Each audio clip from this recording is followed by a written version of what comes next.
Let's try this.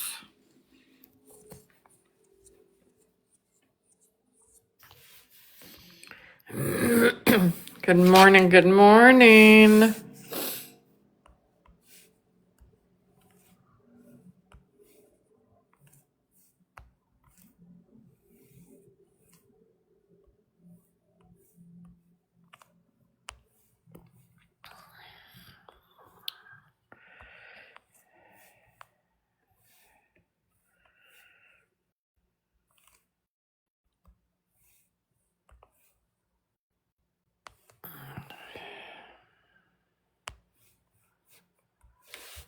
Good morning.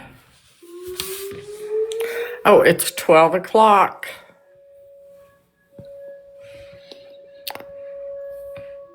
I have never tried this voice chat, but I thought maybe this way we can listen to some stuff without being knocked down.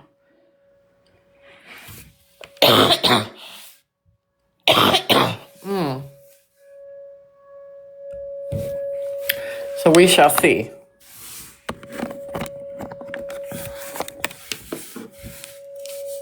Let's see here.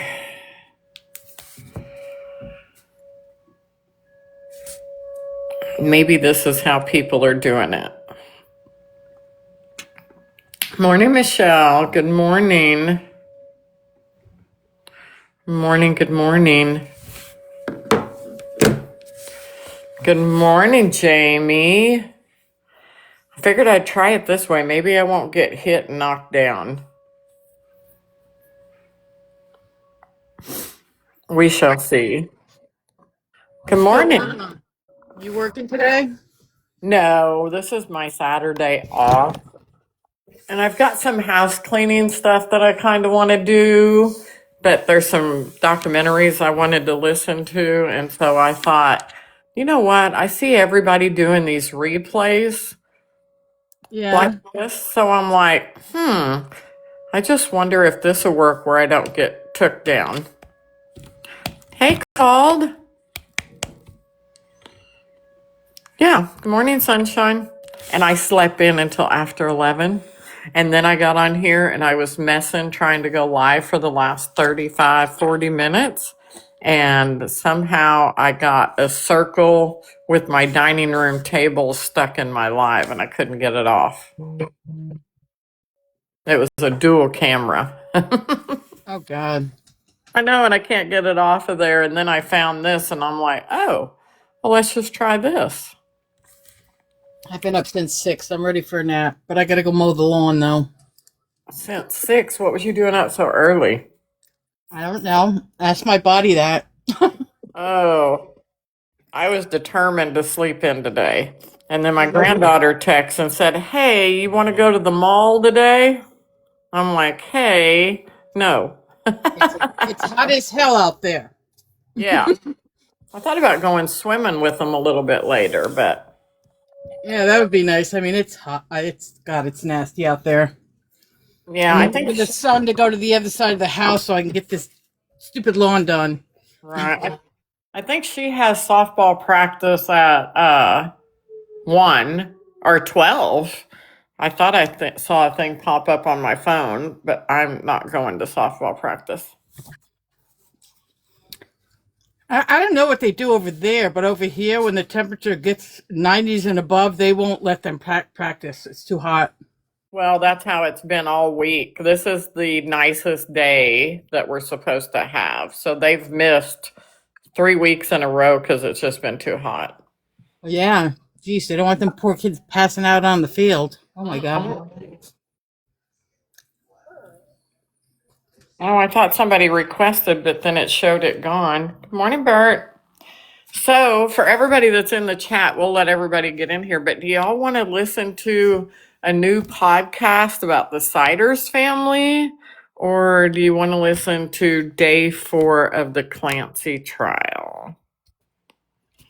Thank No, you, Hartman. we already seen that 10 times. Seen what 10 times? The Clancy trial. It's been played I don't know how many times already. Has it Um, really? yeah. Um, Brian Enton got something new.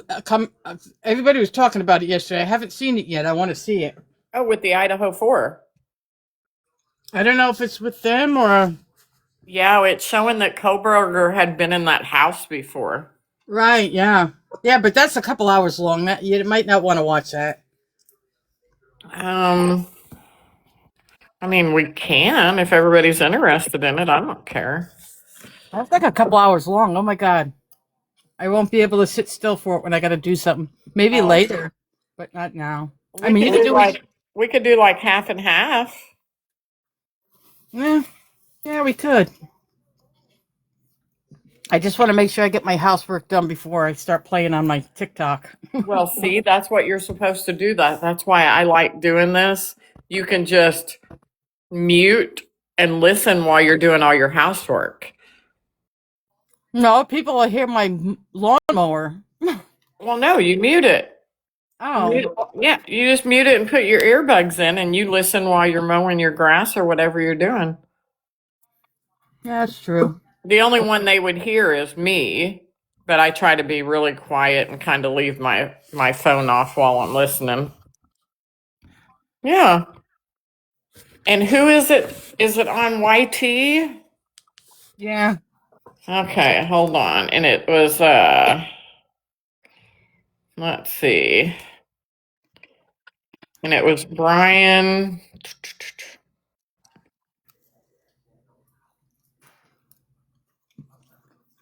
Let me find YT on this other device. Let's see.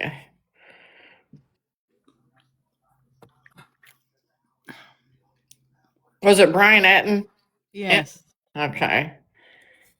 Uh, yeah, because they were saying, I think AK was telling us last name, hey, Kendra, how are you? I just got up and then jacked up my TikTok, and I'm still trying to figure it out. I kind of like having this where I haven't got hit one time yet. Normally I'm hit within 5 minutes. So is it Gotta the teach Ivory because she keeps getting hit. What is she doing wrong that she keeps getting hit so much? Well, I get hit within the first 5 minutes, even with a blurry it'd be a blurry picture, it'd be whatever. So I'm hoping that maybe because I was fixing to go to Book of Faces or YT and do this.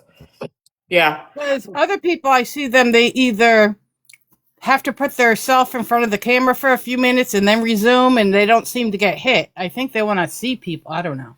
I don't know, but even when I do that, it's yesterday morning I wasn't on 10 minutes before I got in the shower and was hit twice. And then immediately had to do a puzzle piece. And I'm like, are you kidding me? Wow. Okay, so is it the could Brian Koberger actually walk free victim react?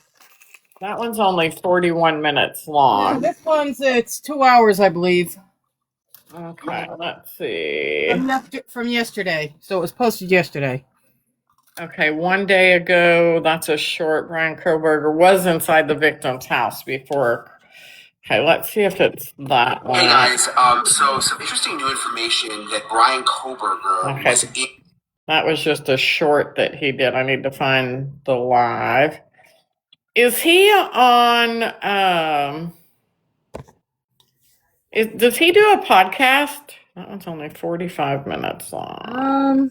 No, I know it's on YouTube because I looked it up real quick yesterday, but I didn't watch it. I was gonna save it for today, but it's. I think you have to go under lives, not the homepage. Oh, okay, that's what I'm doing wrong. I don't go on. Okay, first I guess I gotta subscribe to him, this is a different phone, so view channel.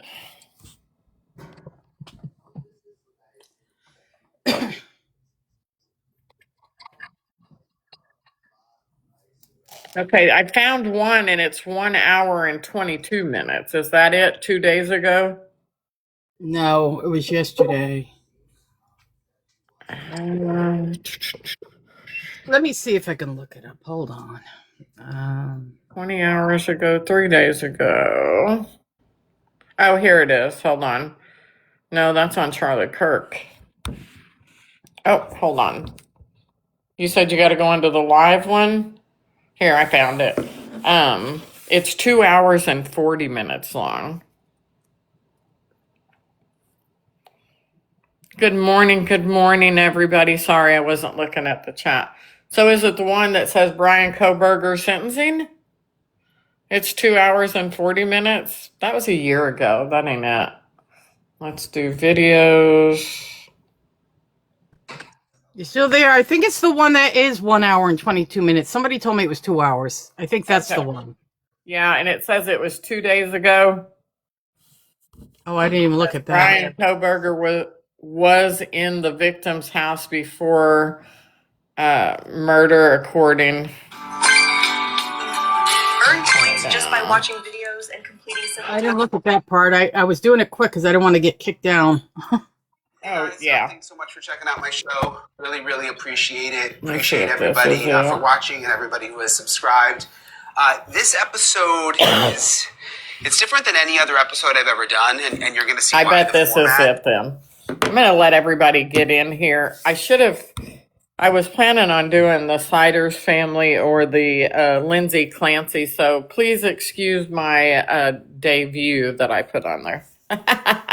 He's got another one that he just did about Nancy Guthrie. Yeah, I kind of watched that the other day. He was went to the house, and all the flowers and everything's gone, and there's like a chain in front of the house, and yeah.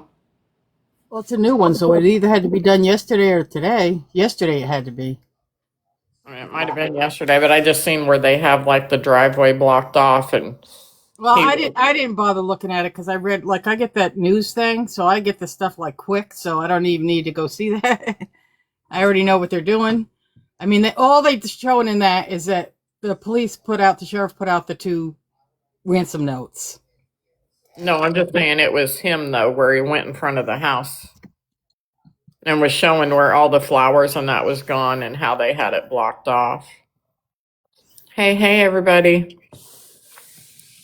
If you guys are in here and you want to listen to Kohlberger, Brian's new hour and a half clip that he did on it about Kohlberger had been in the house prior, put a 1 in the chat. I don't even know how to share it out on here. Oh, I guess the same way. This is so different. Yay, Canadian Queen. We got 1-1. I think it might be too early in the day. People are out doing things. I don't know. Well, I will listen to it because I need to get the guinea's cage cleaned out. The housekeeper come yesterday, so I really don't have a lot to do. You got a housekeeper now? I do. So I got to do a GoFundMe because I need a housekeeper. well, let me tell you why I got one. Hey, Sunshine. Good morning, Kinder. I have a lady that wanted her hair colored, but she's been looking for like a part-time job just for extra money to get her hair and that done. And so I just told her, I said, well, I'll tell you what, how about you come every other Friday and do a few things for me, and I'll do all your haircuts and your color for free, and we'll just take it out in trade. So, and I live alone. There wasn't a lot to do. Like yesterday, she ran the vacuum, unloaded, loaded the dishwasher, cleaned my bathroom, changed the sheets on my bed. And wiped out my refrigerator. That was pretty much, because I had just mopped my floors and did all my rugs day before, so. Oh, I need somebody. Hopefully I might have my brother by September. That would be nice, wouldn't it? I told him he could, because I live by myself. It's a 3-bedroom house. And I'm like, I'm not going to charge you any rent. As long as you help me around the house, I'm not charging you any rent. Right. Yeah, so that way I do her hair color, her haircuts, and she keeps my house cleaned. And then I get to work longer hours and not be so tired.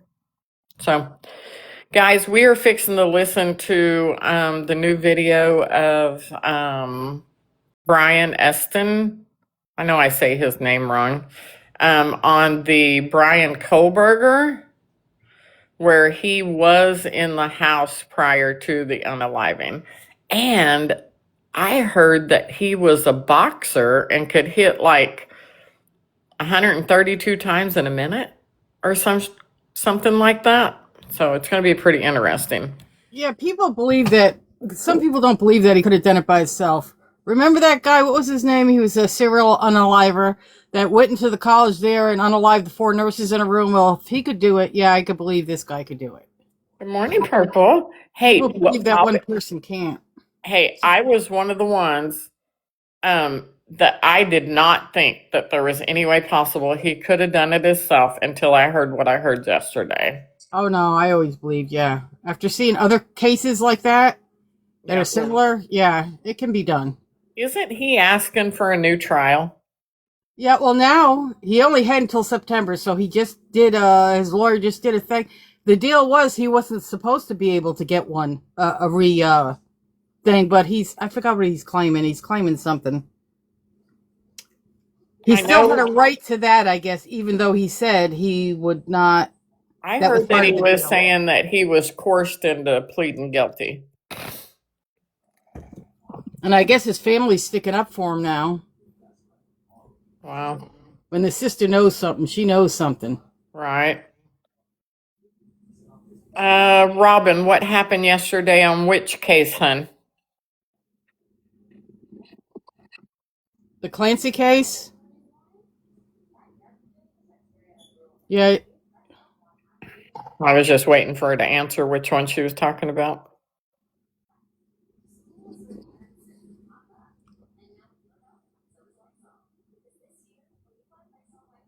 Yeah, because even on the Clancy case, I didn't hear the whole thing. I was kind of in and out because I was at work, but I know they went to the house. I'm still kind of stuck in the middle. I'm not either way yet because I see things that, yes, that could have been. And then I see, like, I was listening to doctors last night and psychiatrists say that psychosis, I mean, the way he said she was acting, that was one of her best days that day. Right. And they say when somebody's in psychosis, they just don't walk around and can act normal all the time. If you're in psychosis, they'll be saying odd things. There's things that you would be picking up that just are not right. Right. So I don't know. I just Robin and Called is what I was talking about up until I heard what Brian said about Koberger being a wrestler or what do you call it? Not a wrestler, a boxer, and that he could hit so many times in a minute. That just kind of made me change my mind that, yeah, he could have done it himself then. yeah. Yeah, yesterday they only had a half a day on the Clancy trial, so there wasn't much, and they're not coming back until Monday. I know. Monday would be Much. It was just the EMTs and stuff like that talking. It really wasn't nothing relevant as far as I could see. Yeah, Purple, that's crazy. I don't know. They did waste some time for sure. I think it's going to go quicker than what they say. You know, they said 6 to 9 weeks. I mean, they've been whipping out these people left and right pretty quick, and they said they're ahead already. So I don't think it's going to be that long. I want to hear the experts. If you guys can you share the live out for me or post it to your story so I don't get hit and taken down so that we can listen to this Koberger?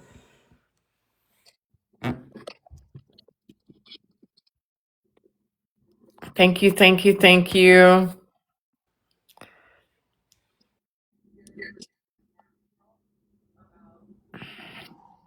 I think they're all wild stories. I heard another one this morning. I'm going to look into it before I really say a whole lot. But actually, it was a guy that went crazy and unalived 2 of his kids and kept one alive, but kept them in the trunk of his vehicle.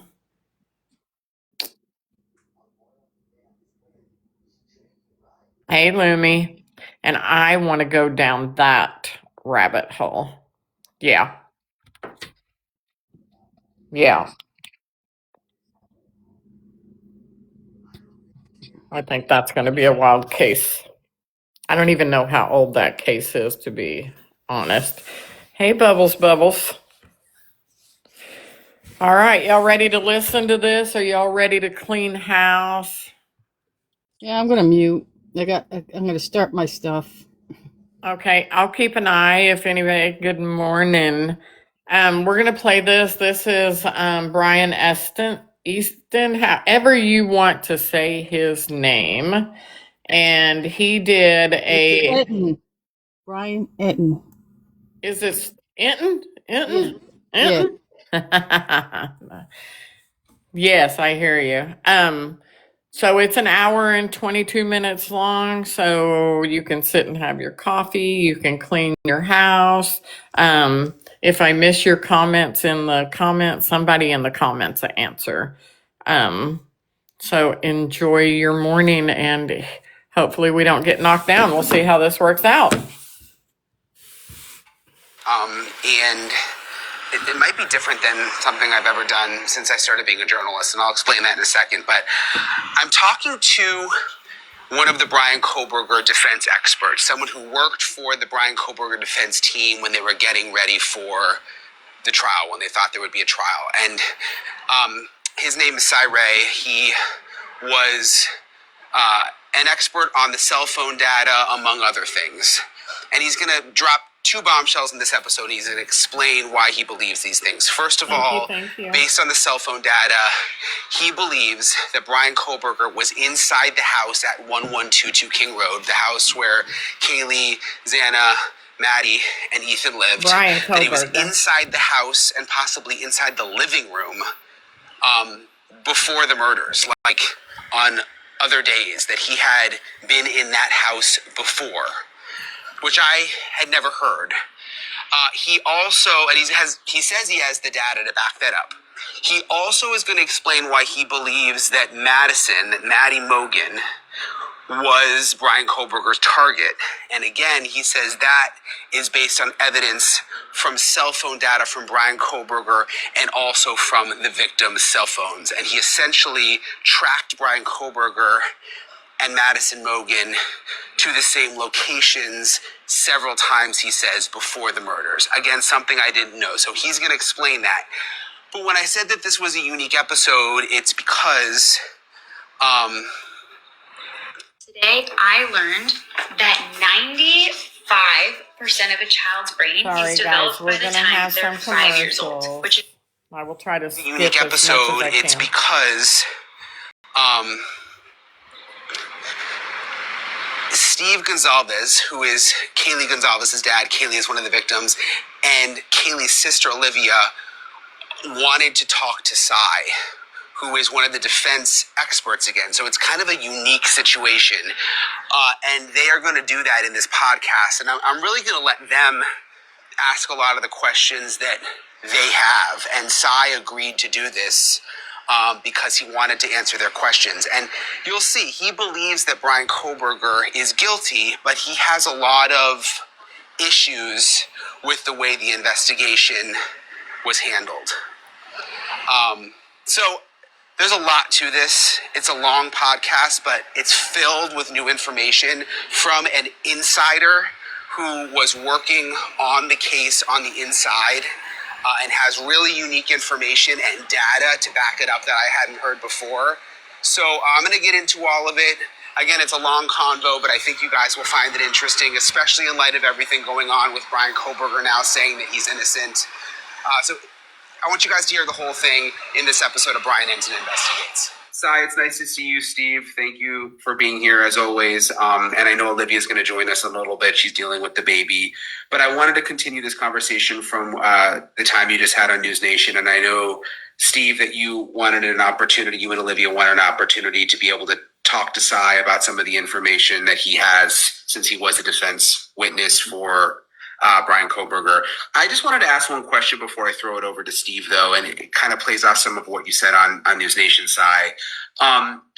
You talked about Brian Koberger potentially being at the house before. Can you elaborate on that a little more? I mean, are you able to, and I know it's not exact, but are you able to say whether he was actually inside the house? Yeah, so I'm gonna be a little bit more responsive on these questions and drag it out a little bit. So if I'm going on and on, stop me. Yeah, you can do that on this. We have unlimited time, so feel free. Thankfully. Yeah. And 100%, like, I'll make myself available to the family, by the way, 24/7. Like, if you guys have follow-up questions going forward, by all means.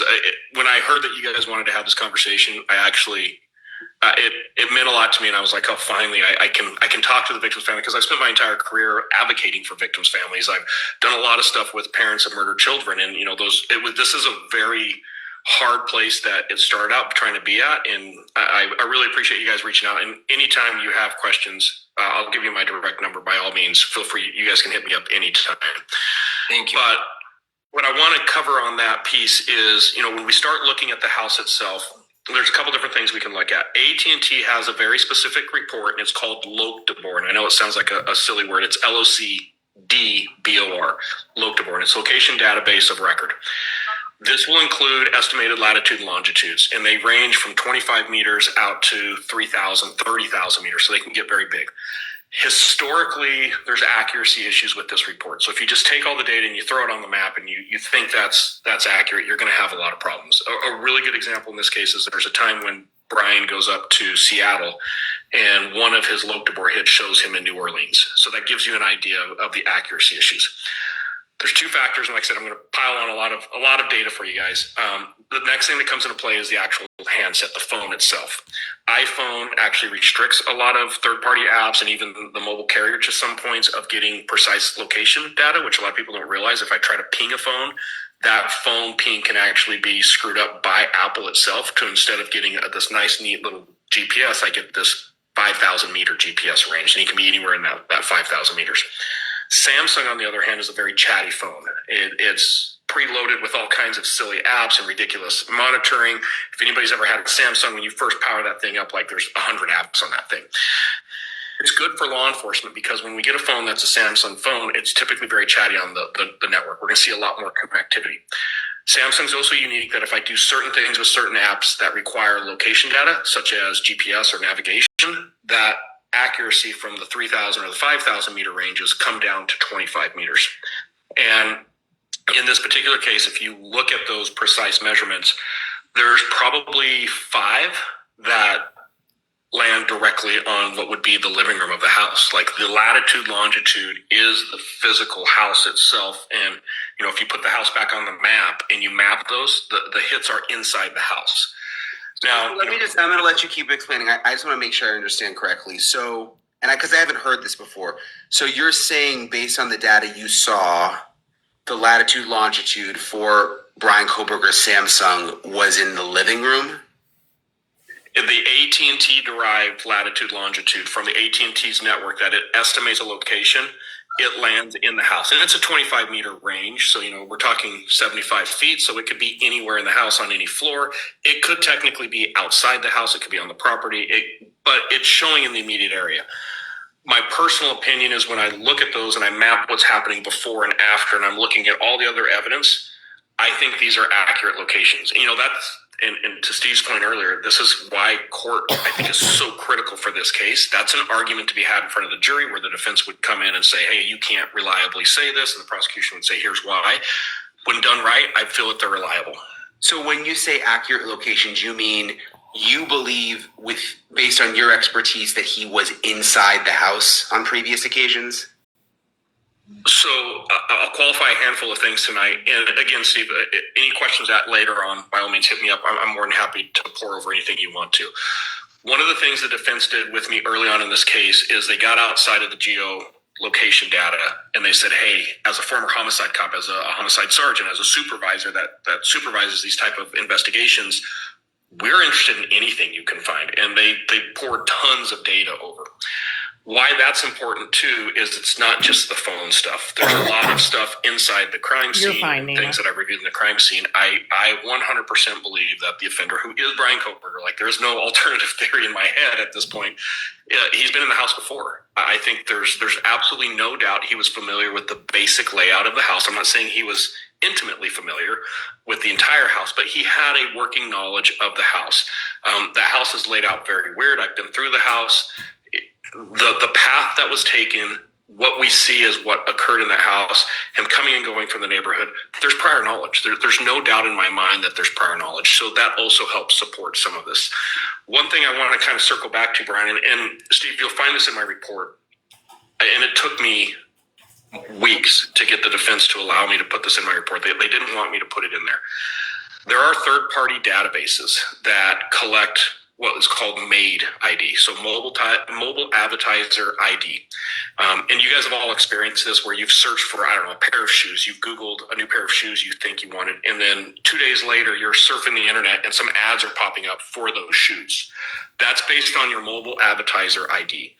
It's a unique number, but there's third-party databases that collect that. And typically when they're collecting that type of information, it gets a latitude, longitude stamp with a timestamp. So we can actually see. Law enforcement can access those databases. You have to have a search warrant. There's a process to go through. In my report, what you'll find is it's towards the very end of it. I actually lay out that, hey, there's more than reasonable suspicion here to believe that this phone has been inside the residence or very close to the residence on these dates. Typical criminal investigation, we would go look at these third-party databases, pull all the mobile advertiser ID data from those dates. Forget the 13th. His phone is off. We're never going to get his phone in or near the house on the 13th, and that's where all the footage is. But if we go back to pattern of life and we pull these other dates leading up to the crime, I feel incredibly confident that they're going to get precise GPS. Now I'm talking 3 meters, so now we're talking less than 10 feet at, around, and very close to the house on those different occasions. The idea that I put this in my report and said, this is the kind of follow-up I would expect to have, and nobody ever, I fully expected, as soon as I dropped that report that January, that by February, March, we were going to see discovery on this new data. They didn't even look at it. They didn't even bother with it. It's incredible. If they looked at it, they wouldn't have understood it. We heard that in court when they were talking about a JSON file and how you can edit it and how like that was some kind of weird anomaly. It's like that's what the file's for. That's what you use it for. I mean, it was very confusing to the audience, but the lack of knowledge inside that courtroom at certain times was very frustrating to me. And I mean, I wouldn't hire my own people. I would. Shadow Dragon, I've said it multiple times. They have OS lint. They were like, Steve, the same emails they're using in this court case are the same emails we're tracking back to your children. But we're not doing it for free. They weren't like a Cyray. They're like, I think there was a 30K. Don't quote me on that, but I that's what my mind wants to tell me. It was like 30K. And they said, we're not giving it up on a case this big. We keep doing, because we're highly in demand. We're not going to take a case this big and not get stiffed with the payment. We're not making that our message. But they literally said, we can literally tell you that he's been connected to these people through his fingerprint of his emails and the things that he was doing online. It's a whole science that they have out. Very confident. And he said they're refusing to give me any money. They want to do it for free. And to that point, the Cellbrite, the Barnharts, ended up didn't have to do it, but they did it for free, just like Cyber. So there was these decisions being made, not over the right decision. It was, I don't know what it was, but evidence was being missed in a case that the world was watching, and we can do better. We can learn from our mistakes, and we can do better, and that's why we're here right now. And you know, Steve, if you think about it, let's push that price up to 50K. When you look at the amount of money that was spent on this investigation and bang for the buck, spend the 50K is probably the best that you're going to spend on this case, because it's going to show that I think those concrete connections. I do have a question. I think you guys might be interested in this. I believe that the girls went to the A&W. There's a little A&W and a little store. I know exactly. Yeah, right down the street. I I think this was a pretty routine thing that they hit on a regular basis. And I'm really curious to some of the background there. But one thing that I've always said is missing, and it's really bothered me. Has anybody ever approached you guys on what's called VICAP? Have you ever heard that word VICAP? Or it's basically a history of the victims to everything of where they shop. If they order pizza, where they order pizza. Has anybody ever approached you in this investigation to try to... Closest we got to they were scared once I hired a lawyer. They just stopped talking to me. And my lawyer said, they'll answer questions, but to the point of they're not going to be witnesses because they didn't want the gag order to fall over. I told my lawyer, I want the ability to speak on behalf of my child. If anything comes to the point where they're going to put a gag on me, then they can't talk to me. And I had nothing to hide. It was just, you're not going to control me like an asset. I'm going to speak on my daughter's behalf, or going to jail, one or the other. So, yeah, we never got there. We got to the passwords. We got to usernames. They hit Olivia up. Olivia got into the cloud ID. Like, Olivia hacked. It's fake. Like, we know the password. I knew my sister's password on her Apple device, but it was two-factor authentication. So it would send a code to her device, and they wouldn't. And still to this day, they've not handed over her phone because they say that they can't get into it. But regarding VICAP, and I apologize if I got that wrong, no, we've never ever heard that. We've never been familiar with that at all. You would remember it's about almost 300 questions, and it's a deep dive in any information. And this has nothing to do with the gag order. There's no reason they wouldn't do that. The reason I'm asking is there's certain things that would come out in their normal pattern. Like, hey, if they ran to the convenience store, what convenience store would they run to? Is it kind of if they met friends or everybody was going, is there a place that they would converge? And we're getting back into the reliability of the GPS. So I don't want to get too far on a branch saying I know this happened, but there are multiple times that the device, Koberger's device, is in the area of the house, and then it moves to parking lot of that A&W root beer. At the same time, multiple residents of the house go to the A&W root beer. So there's times where I can actually see that, and that to me, that's what we call a collision. It's one thing to have devices in a general area, but when we see the two devices track together to a point and then track back, that's incredibly telling. So, the idea that nobody has come back to you guys and said, hey, let's talk about the A&W or some of the other friends it's just mind-blowing. So I can't agree with you enough. It needs to be changed. That's why I took this case. I'm hoping in any pain and trauma that I've caused you guys, I can't apologize. And I put my sincerest respect and condolences on this thing. I couldn't imagine being in your guys' situation, having to go through this. And now, obviously, coming full circle back.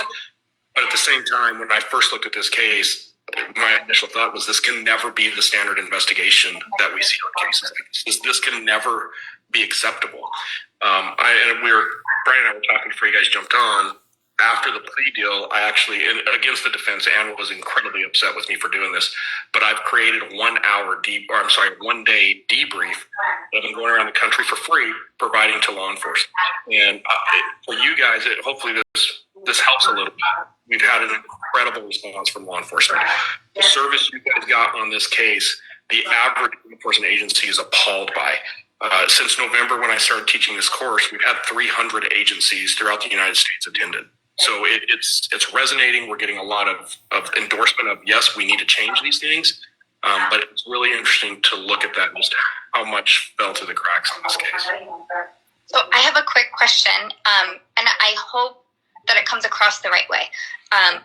So my question is separating the murders and the burglary from the stalking. And as we know, the state never picked up stalking charges, but the FBI currently still has an active investigation. Do you think that some of those things were not picked up by the state because of this separation? Or do you think that this would have been something that would not have driven a charge or would not have been evidence of a charge that they were not actively pursuing? You know that thing that you love? You'll find others geeking out about it on Facebook. Whether you're looking for community This or is the Brian inspiration. Koberger. A charge that they were not actively pursuing. It's new information that's out. I am guessing this is my opinion of things that I've seen. I'm happy sharing this opinion to whoever, but there's a lot that needs to be filled in for it to land where I say 100% this is what's happening. I'm about 90% here. They back themselves into a corner, into a no-win situation, because the problem the FBI has with stalking right now is they cannot prove stalking in the work product that they do. It'll never hold up in court. In fact, I don't think a federal prosecutor would even take the case. So that's why we haven't seen the FBI proceed with that. Does the FBI have information right now, or potentially the ability to go get information to prove that case? 100%. But their problem that Can they you have. tell me what that would be? Well, it'd be that mobile advertiser ID. It would be mapping all of the AT&T records and looking at the pattern of life of Brian over 6 months, where we see these routine travel patterns. We can see where he's going, what he's doing, how long he's stagnating there. Understanding pattern of life is everything for this case. The problem the FBI has is to make that stalking case, they're going to have to disclose or discover new evidence that never came out from the state of Idaho. And now you have these competing cases where you have a case that allegedly went through the entire process of discovery and never produced the evidence that's needed. And now for a federal case to all of a sudden say, oh, by the way, here's this other evidence, they've painted themselves into a corner that they can't explain. Yeah, no, I get it. I feel like there's two discoveries because I've actually heard almost everything that you've said already. That he was in that house, even waited in certain locations for like extended periods of time of no movement. This wasn't the only house that he stalked. There was like a loop that he was following, and there was a couple other places that he basically stood still for a certain amount of time. Just telltale signs that this person wasn't shopping, you know, and they cross-correlated to bank records and the ATMs and all that stuff. They had some stuff, the basic old school investigations they had down, but the technical was almost like they outsourced it to the FBI. And then when the FBI were like, we're not so sure that our discovery is your discovery or our investigation is your investigation, that there was these huge gaps in it. And when they went to go to make a case, it wasn't so clear. So as a father, I'm like, I'll fill in the gaps if I can, especially when it comes to technology. And it was an eye-opener. It was so frustrating to sit there with a guy who looks like Santa Claus, who has his consciousness, his short-term memory on a piece of paper, and has no clue about technology, never will. And there's 4 lives in the balance. It's just scary. I couldn't agree with you more. And, you know, this is a big problem with the FBI. The FBI has a habit of coming in on these cases. And where the problem happens is the FBI has access to things they can't get into court properly. They can't lay the foundation the way that state courts require. But they still proceed. The IGG, I will tell you, the investigative genetic genealogy on this case is overlooked at how impactful it was. As soon as they made the decision to go with investigative genetic genealogy, this case was doomed from an ethical perspective because they had to go outside of policy. They had to hide things.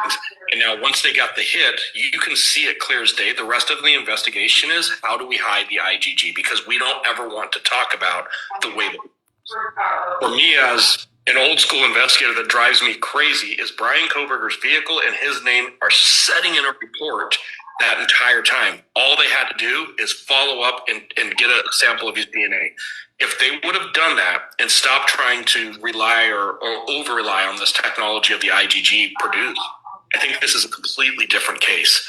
But they crossed the line with the IGG. They knew they crossed the line, and everything we see after that is nothing more than a smokescreen trying to hide what actually happened to identify him. I'll go a step further and be careful with this. I wish my lawyer was here. The IGG was done in a scripted fashion of it works. We know how it does.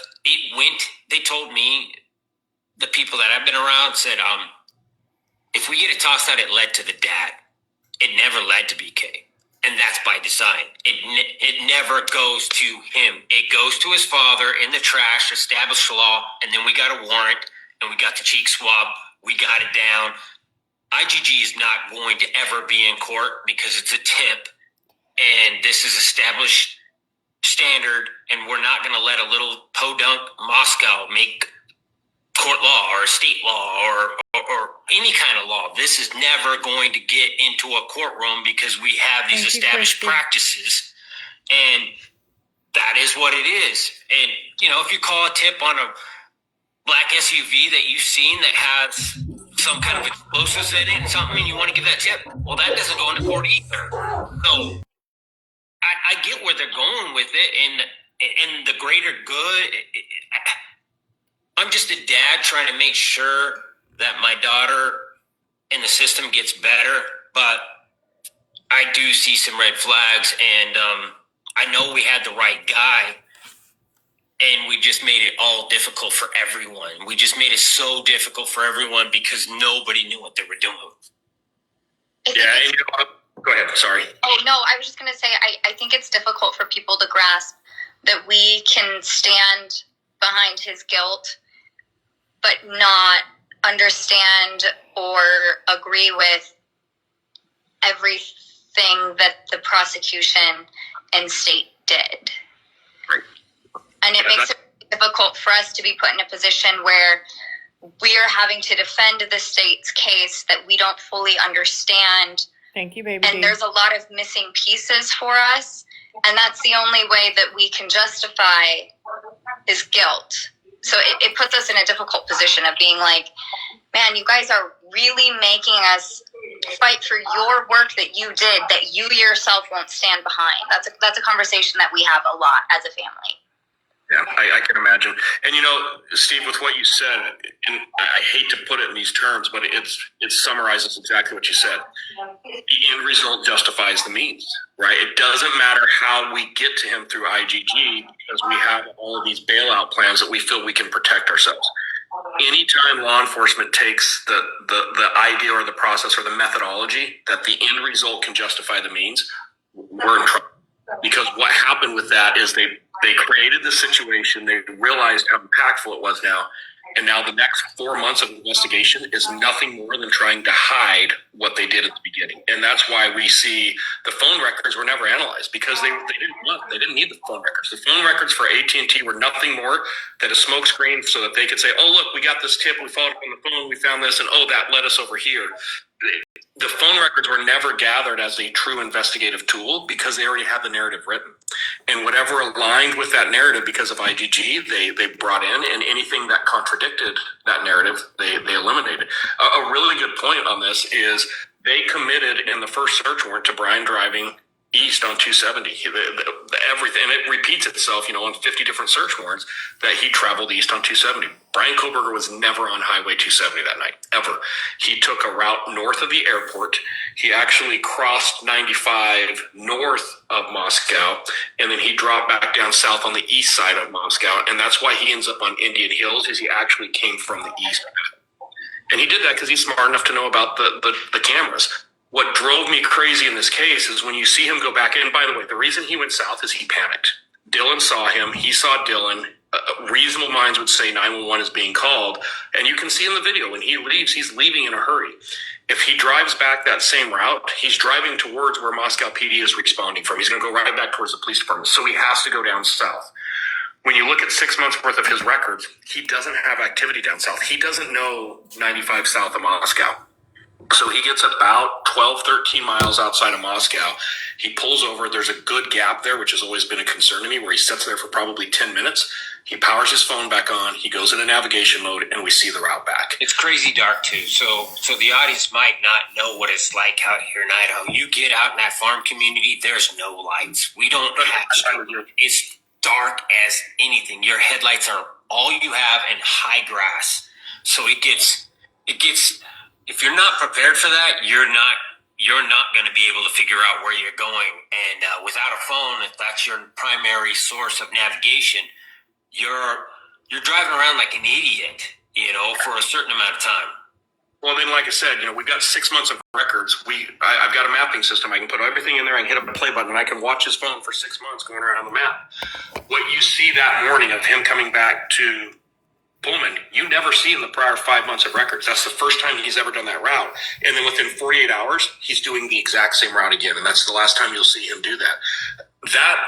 You give me the layest of lay jurors, I can connect the dots there to have them see exactly what's happening. And right after he completes that route, he goes down to Lewiston, right down to the Snake River. He's there for less than a minute or two, and then he's right back to Pullman. Like, what's happening? Of course we know what's happening. So yeah, I'm with you guys on the frustration. My apologies. Like, you guys should never have been in that situation. This is an FBI issue, and I'll frame this piece. I don't put this out publicly very often. When the plea deal was reached, I contacted the FBI cast team, and I actually told them, hey, I did a lot of the investigation here. I know what the cross-examination that you guys were going to be subjected to looks like. You name your place, I'll fly to you anywhere in the country, and I will give you the full debrief of what I saw on my side and how we could get better. They never returned my call. So, even reaching out saying, I'll give you as much insight from the defense perspective of this to be better prepared next time, they're just not interested. And the other thing that I will tell you guys just drove me crazy, now that my report's out, your guys' last name is all over that report because I did an inventory. I put in, hey, here's what the phones were provided, and then I listed the phones by last names. The only last names This in is my the report that were Kobergers. redacted are the FBI agents that worked on this case. So all of the victims' last names are in this report that went out to the public with the last 4 digits of their phone, but the FBI agents get their last name redacted? Like, what is that? That is insane. It's been happening a lot. It's really, If you off record, if you ever want to know about some of the worst, we'll let you know, but I won't propagate them here publicly. Got a pile of clothes you never wear anymore? Turn them into cash with Vinted. This is on the Snap a photo, Koberger case, list your guys. item. It's new info If you that ever want came to know out. about some of the worst, we'll let you know, but I won't propagate them here publicly. I just want to go back for a second to something you said, Sai. So with the A&W, which is that gas station right down the road from the house, so you're saying you mapped his phone and also, was it the victim's phones at the same time there? Correct. And there's movement where they're all in the area of the house before that, and then we see it pop up over by the A&W, but they're together. They're at least mapping, and they're mapping not the exact same lat longs. They're just slightly off, but they're within meters of each other, which is, for me, that's a tall tale sign that we're getting better accuracy, because sometimes the system will default if there's a problem with the system, and everybody will get the same lat long ping for like a 5,000 meter radius. But all of the lat longs are identical. In this case, they're just slightly different. They're just a couple meters apart, and it's a pattern. It happens multiple times. There's also an incident, and it was the second, I'm going to screw these dates up, but I can give them to you guys later if it's important. It was the first weekend after school started, and I believe it was Kaylee and Maddie went to Pullman, and I believe there was some type of a sorority, maybe fraternity party, and it's in the apartment complex right next to Brian Koberger's apartment. And at one point, Brian Koberger's phone moves over to that apartment complex as well. And that's rare. He doesn't typically hang out in that complex. But this is all the way going back in August, that first weekend after school started, the phones intersect in Pullman.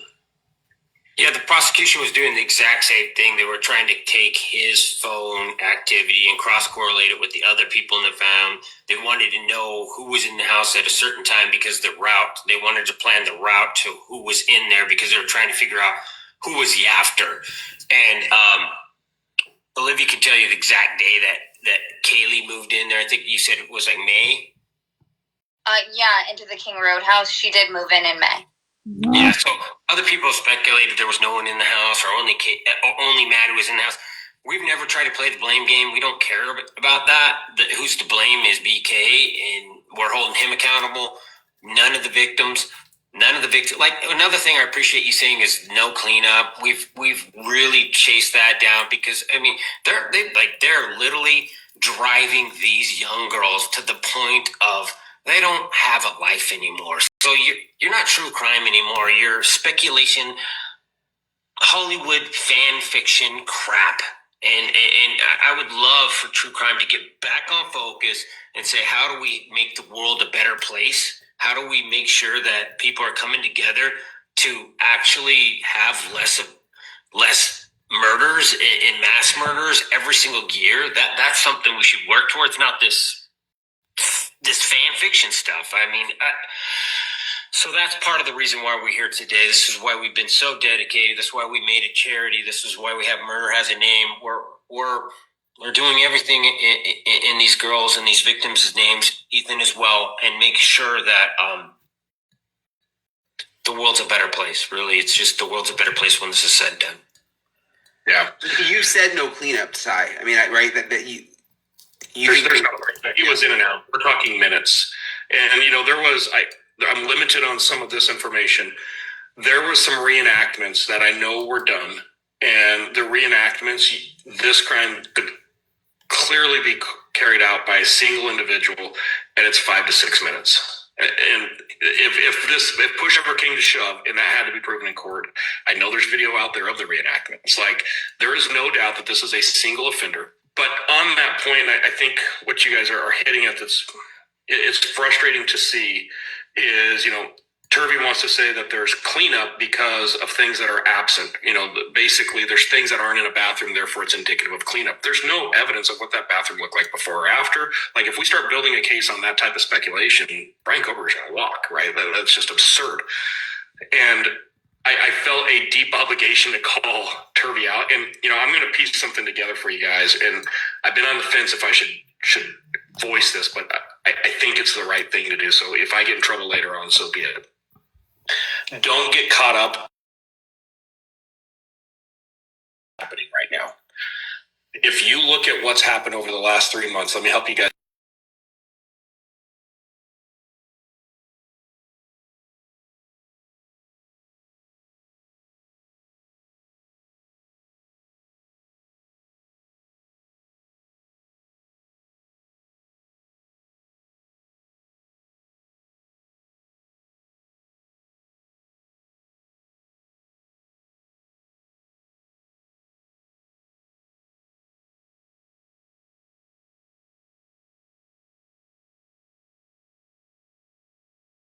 Yet, and Taylor reprimands him from proclaiming BK's innocence.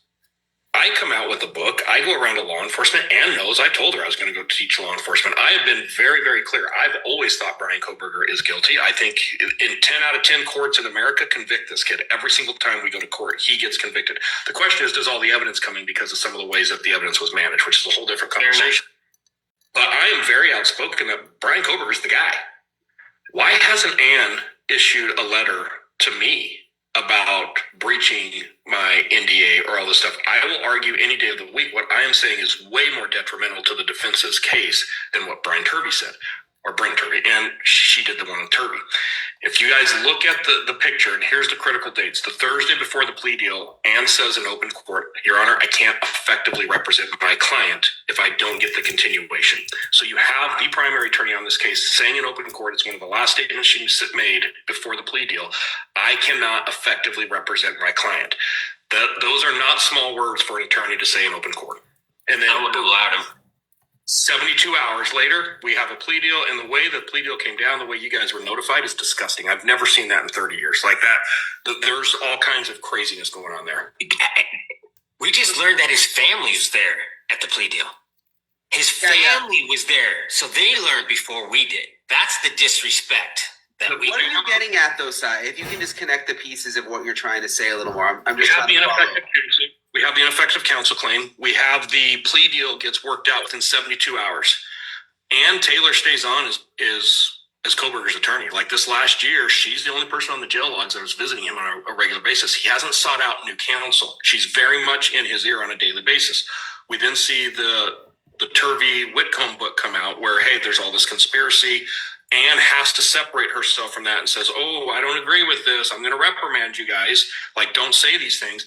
And now we see Brian drop. And I knew the appeal was coming. In my book that I sent to the publisher in February, which is a manual, it's not a Brian Koberger tell-all, I put it in the book. Like, the appeal is coming. There's no doubt about it.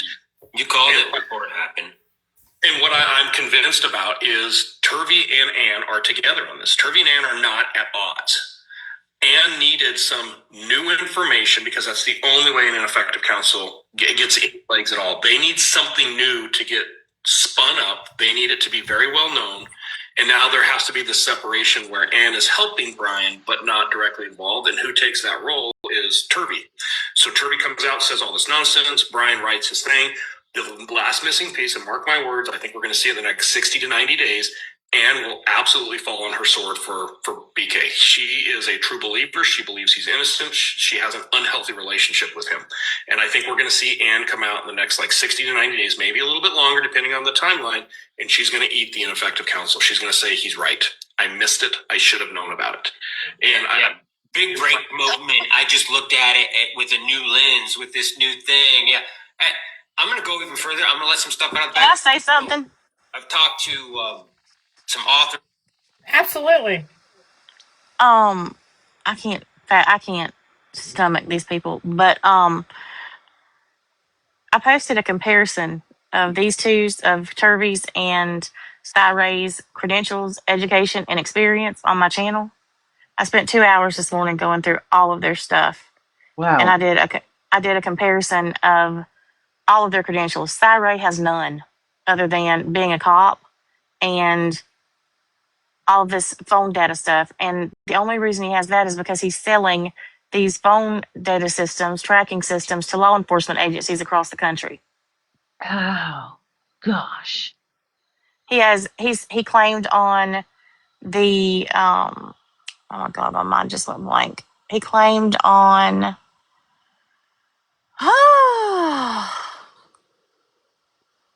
why can I not think of their names? My mind just went completely blank. Custody. The first channel he went on. Custody Queens. He claimed on there and he claimed on this in this interview that he was a blood spatter expert. There is zero proof of that. I've looked everywhere for any kind of certification. There's nothing. Wow. I hadn't really kept up on the case, but there was a lot of people wanting to hear this, and so I just thought I would play it and kind of catch up. Yeah, I did the same thing yesterday on YouTube. I played it for the people who wanted to hear it, but because I hadn't listened to it, I hadn't planned on it. Because I have zero respect for somebody who claims to be an expert witness who completely changes their opinion with no new evidence. The man has completely done a 180, and there is not one piece of new evidence. He claimed in his sworn affidavit that the prosecution had withheld 7 minutes of phone data that he could use to give the exact location of Brian Koberger that would exonerate him and prove he was nowhere near the house. Now he says he was inside the house on multiple occasions.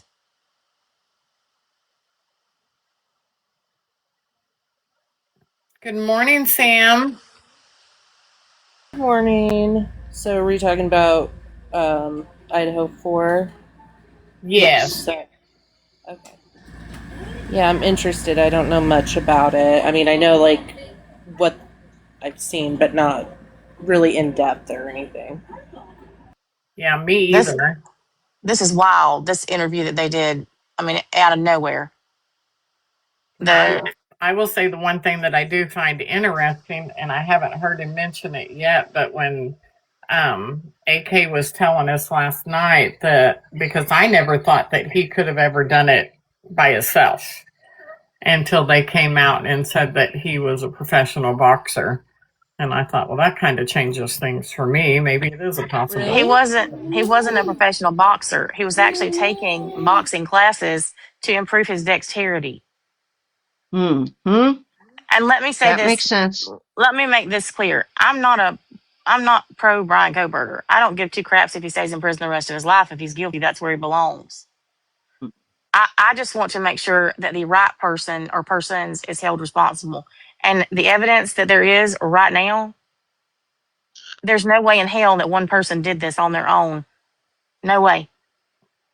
All four of them were stabbed through their mouths. Xana and Maddie have the exact same stab wounds in the exact same place through the exact same teeth. They have the exact same triangular mark in their mouth. Xana has 67 wounds, her eyeballs hanging out. I mean, this was brutal. Brutal. Over 150 stab wounds, blunt force trauma to 3 of the victims. There is no way that one person did this in under 12 minutes. I've always thought there was more than one.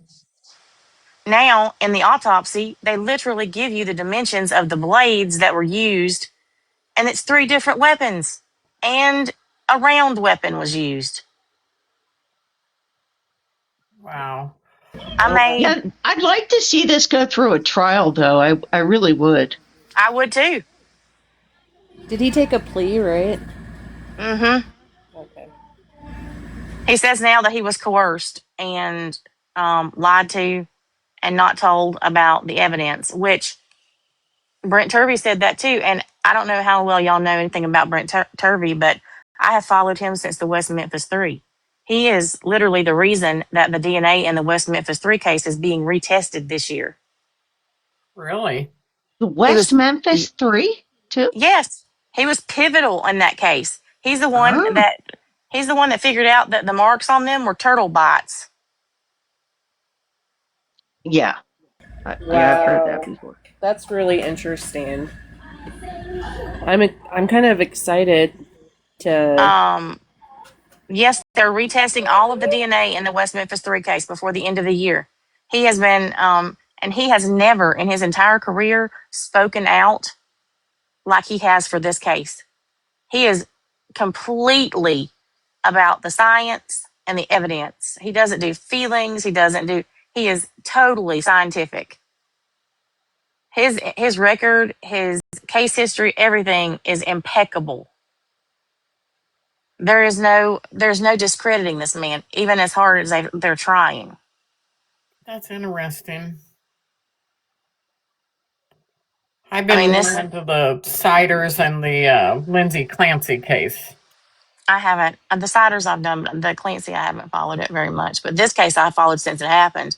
Oh, I That's why know you have. I'm so invested. But there's so much that people do not know. It's insane. And unfortunately, too many people believe what the narrative is that's being spun publicly and don't know the actual minute details. I mean, look at all Mm-hmm. the hair that they didn't test. There's That's right. literally 3 people's hair that was never tested. Did they say And why? one is female. Nope.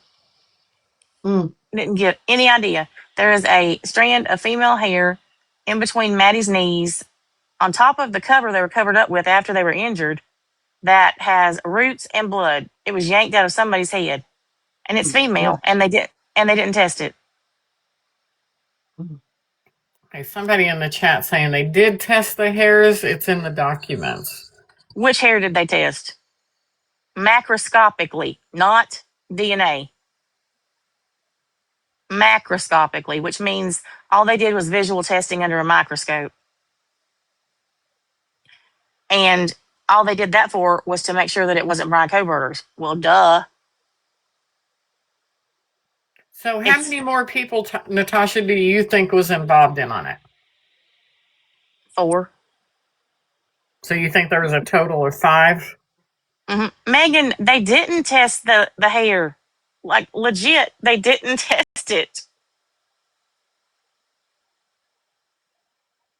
Do you think that's why? Because how long did they say he was in the home doing this? From the time he's at the stop sign doing the 3-point turn to the time he is driving back around it, it's right at 12 minutes. Yeah, that's why it's like that's not a lot of time for all those To clean up the entire crime scene. There is a broken bloody bracelet in the floor of the first floor bedroom that they never tested, never took into evidence, left it sitting on the desk. That's in the same room as Ethan's golf clubs and Dylan's bloody jacket.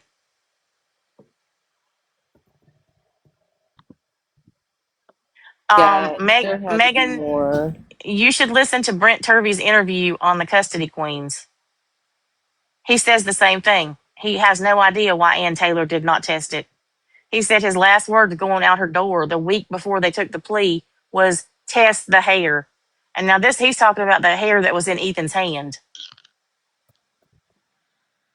Wow.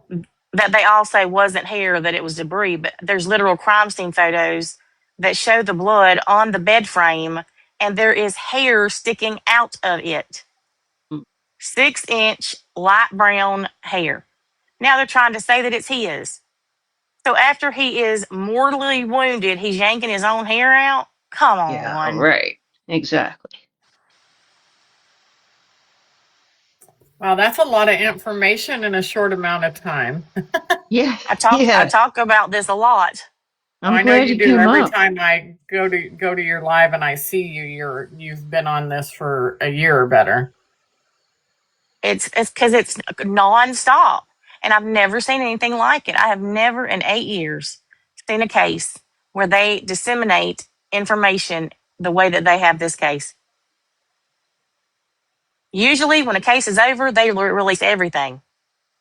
They have picked and chosen which documents to release when, and things are still redacted. Okay, so if he's the only person and y'all know he's guilty, he's convicted, why is everything still redacted? Right. Yeah, that doesn't Good make much point. sense. All of the interviews will make you want to pull your hair out because they're so redacted. Hmm. And the newest interview that was released last week, or that actually was FOIA'd last week, Yessie, who is one of their best friends, says that Dylan told them she saw the masked man kill Ethan. She saw it? That's what Yessie says in her police interview. Man. Wow. This is the craziest case I've ever in my life. Ever. Yeah, see, I've never really dug into it. I'm really interested, though, and I- I'll come Have you over to your watched the lives and watch it. documentary? Have I you don't watched watch the I don't documentary yet? I don't watch documentaries. Yeah, I They're watched too it. I haven't watched the new one yet. in this interview that you're listening to right now, Yeah. pay attention to what Steve Gonsalves says. I don't know if you're already past that part or not, but he says the scream. What scream, Steve? There is no scream, according to Dylan. I don't think we've Yeah. got to that part yet. Not in the narrative that has been spun. There is no scream that happened in that house, according to Dylan. That was on the footage from the camera at 11:12, not inside the house. When he said that, I stopped the whole damn thing, and I was like, "Wait a minute, what scream?" Right. Yeah, he did. He did, Angel. He screwed up big time there. So, what do you think the motive was? Rugs. Really? Mm-hmm. I can see that because they said that was like a party house, and that's a party college. My cousin went there, and he got in trouble with snow. Well, the same girl who says that Dylan told them that she saw him, the masked man kill Ethan, says that Xana's bedroom was literally the Cane highway for the party house.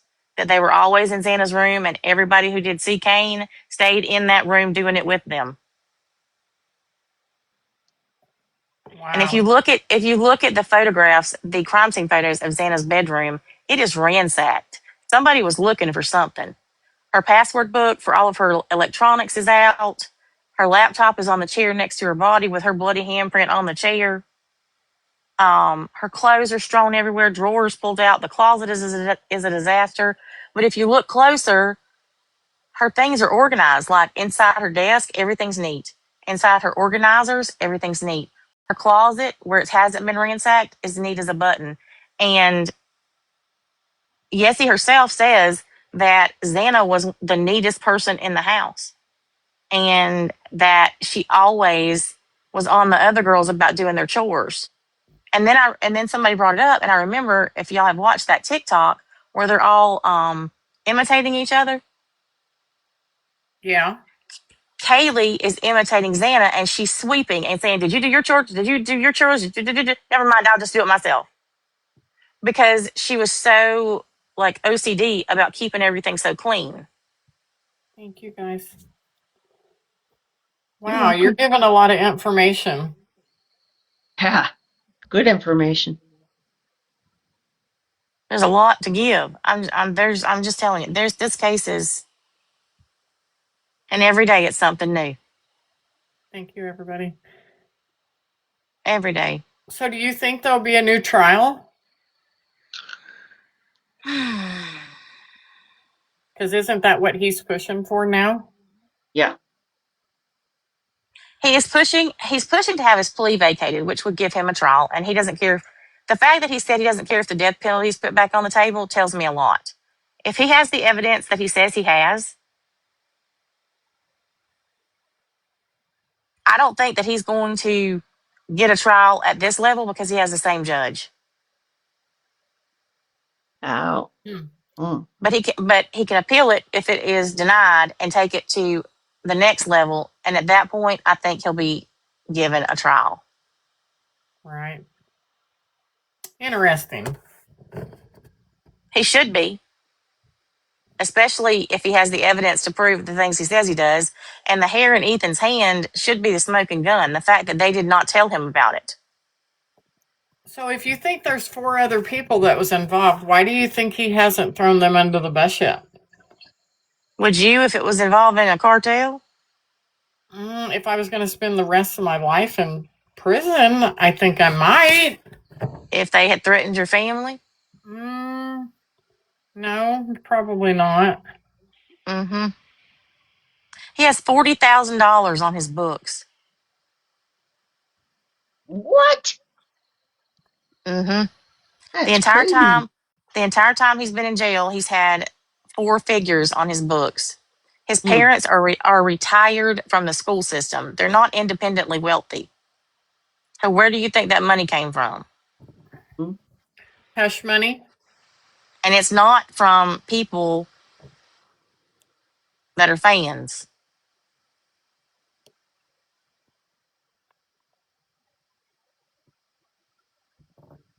I'm just saying. Wow. It's not supporters.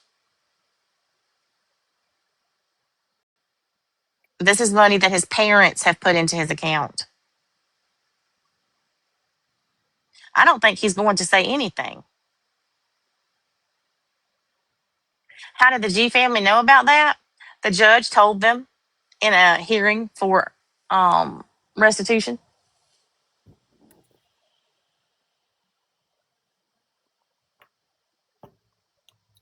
He made it public.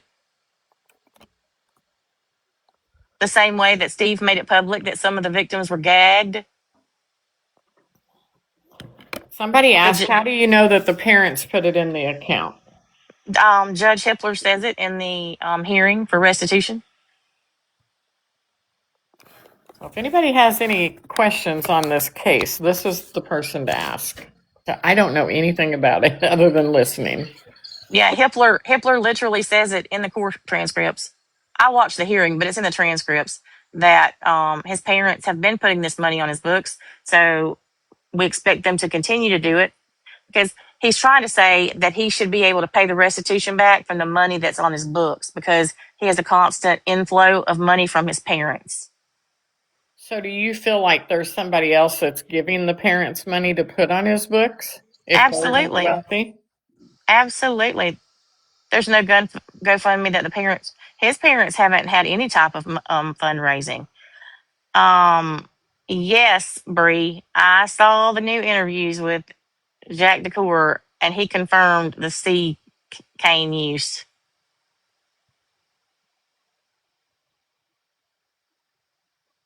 I When feel you say compelled. restitution, can you elaborate a little bit more for me?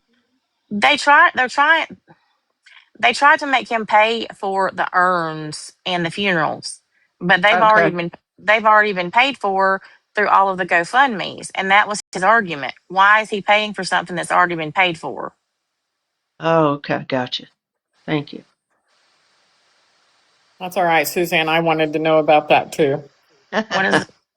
Oh yeah, he no longer has a female attorney. He wrote up the petition himself, and he has petitioned the court for a new attorney, and Hippler approved it. Now, who is Thank you, Hippler? Sammy. He was the judge. Okay.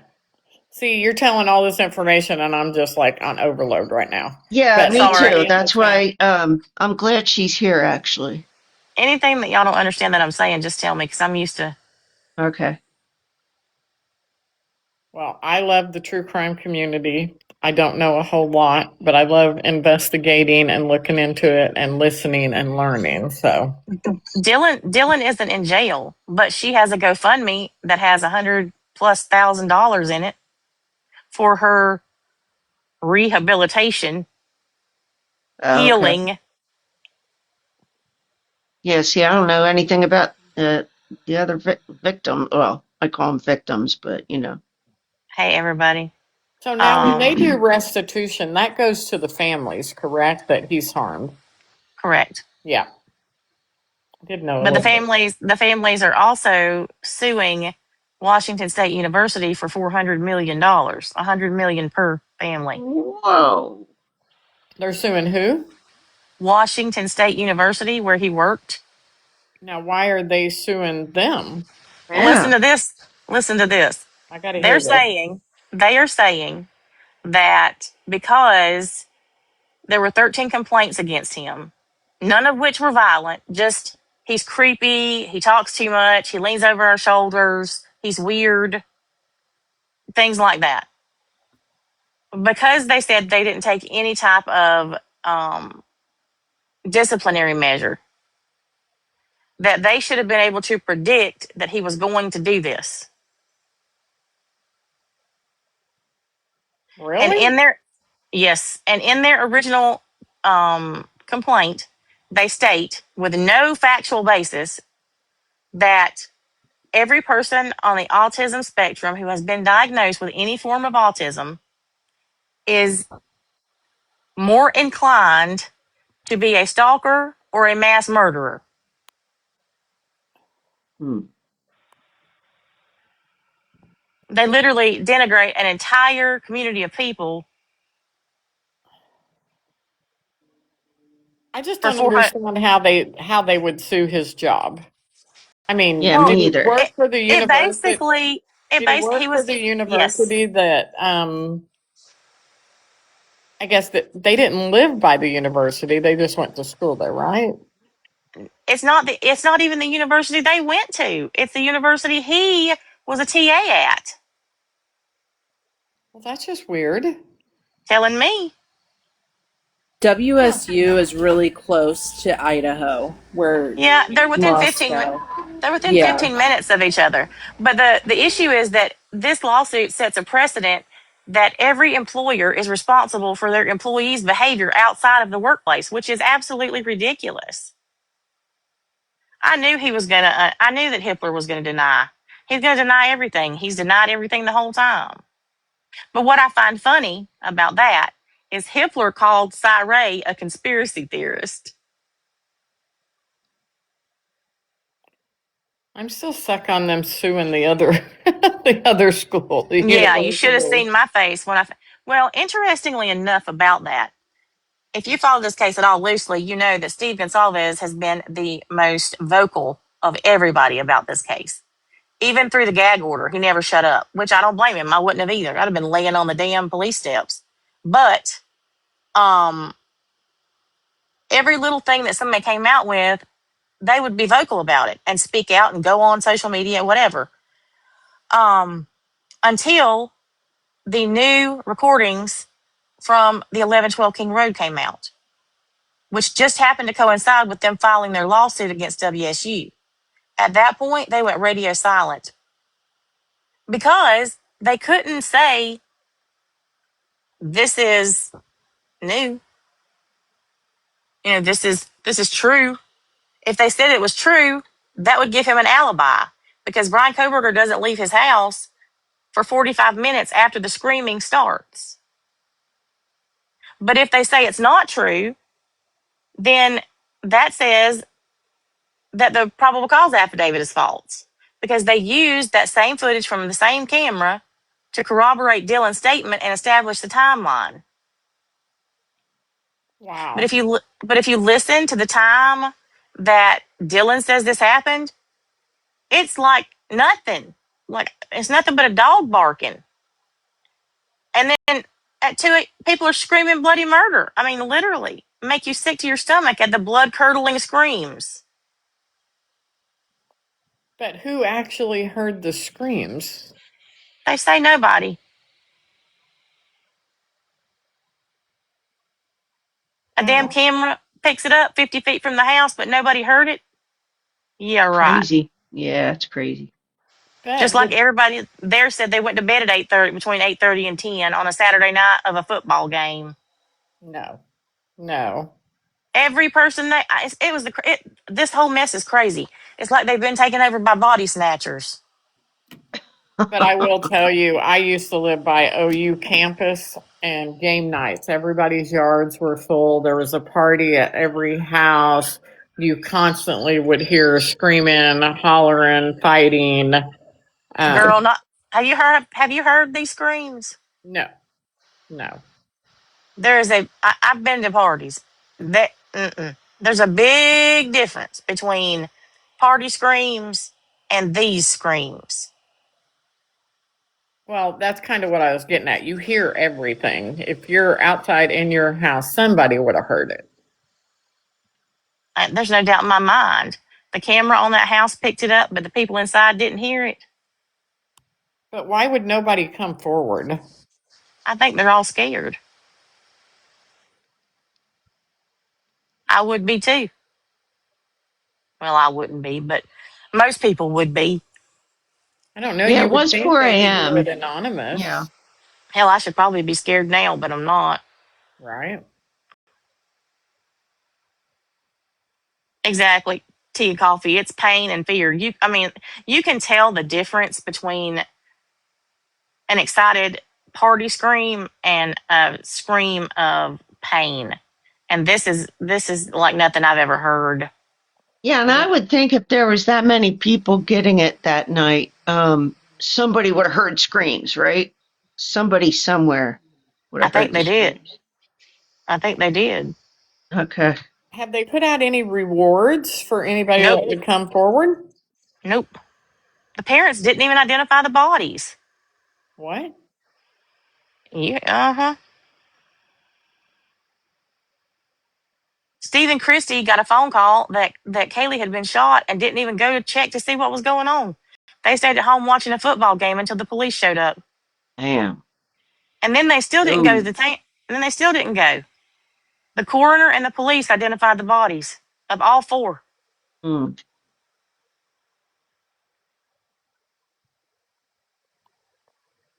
All I can say is wow.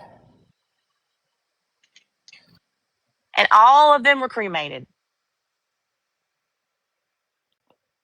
So do you feel like some of the family members might have known, or I think they knew after the fact. do I you think think that they were paid off? No, I think they've paid some people off to keep some things silent to protect their reputation, especially one family in particular. Hmm. There's one place that no information has been released about. No pictures, no documents, and that is Ethan's apartment that he never stayed in. Even though the police mentioned multiple times in the interviews with the fraternity brothers that they went to his apartment and it looks like nobody lives there, there's no documentation of it and there's no pictures, nothing. And why did he choose to stay at Xana's tiny little room every night and share a bathroom with a bunch of girls instead of staying at his private apartment that his parents paid for? You would think him and Xana would have wanted to stay there for privacy. This case is mind blowing. And the more I Yeah. hear, the more wild it is. Yeah, I Mm-hmm. want to hear more too. I know it's I'm so going. hard. You get on a case and then you want to listen to something to take a break and you're down a whole nother rabbit hole. I'm recapping the whole case tonight. Um, Ethan had been thrown out of the frat house. He was thrown out of the fraternity for his grades, and his brother still lived at the fraternity. He did not.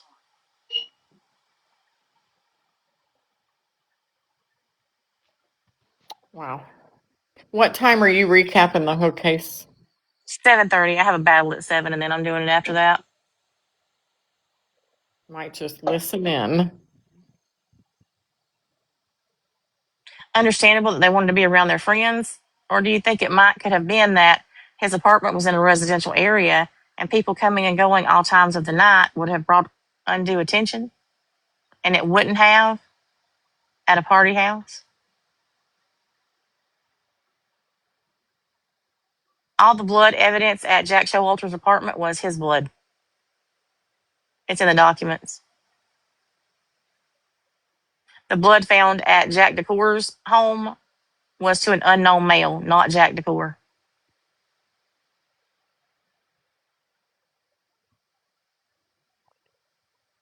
I pretty much have this case memorized. I mean, I could quote documents to you. Absolutely. Like I said, I don't know a whole lot about the case other than hearing it here and there, and I listen to you sometimes. And 6. I'm Central Time. Heidi, exactly.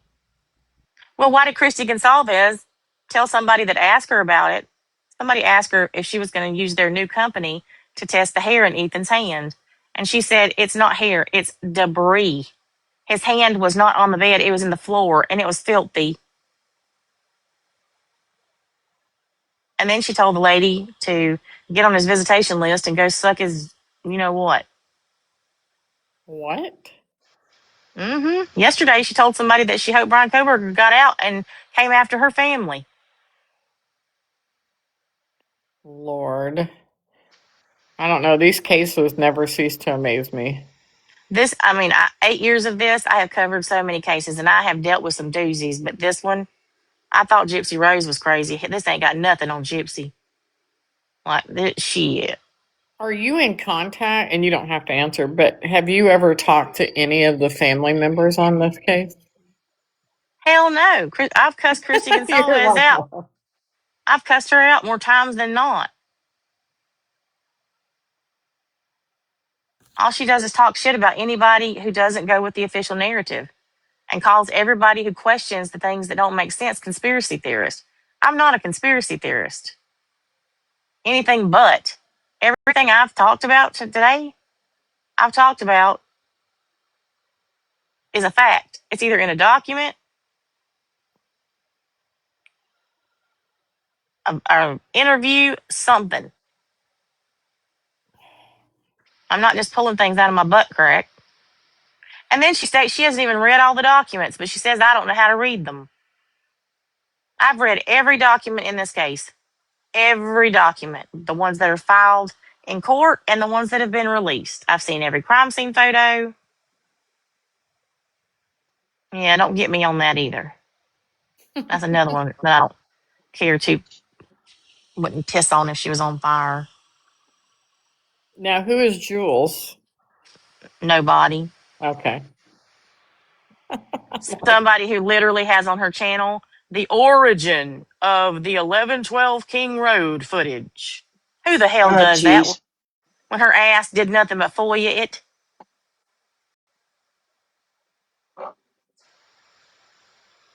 I still can't believe she did that shit. Talking about clout chasing. Well, I'm not about clout, but I do like talking about different cases and learning about them. So, Well, that's what true crime is, but not literally taking taking recognition for a damn audio and video that's from a surveillance camera in a crime. It's the craziest mess I've ever heard of. well, it looks like we might have a new rabbit hole to go down. And you say Okay. you don't watch the documentaries? No, they're too one-sided. Yeah, I form my own opinions based on the evidence. I don't like to do that. gotcha. I don't Yeah. know. I like watching documentaries. Call me crazy, but I just don't like to watch them about these cases that I cover because I try to stay as objective as possible, and I don't. Yeah, this case is a multiplying rabbit hole. well, you've been on this case for how long? Well, since it started, I mean, I've I don't even covered know it since what the year it beginning, started, to be honest with you. 2022. Okay. I knew it had been a while. I mean, I've taken breaks when there's been gaps in it and covered other things, and I'm still covering other things. But this has been since he took his plea. This has been my primary focus. Right. Well, interesting.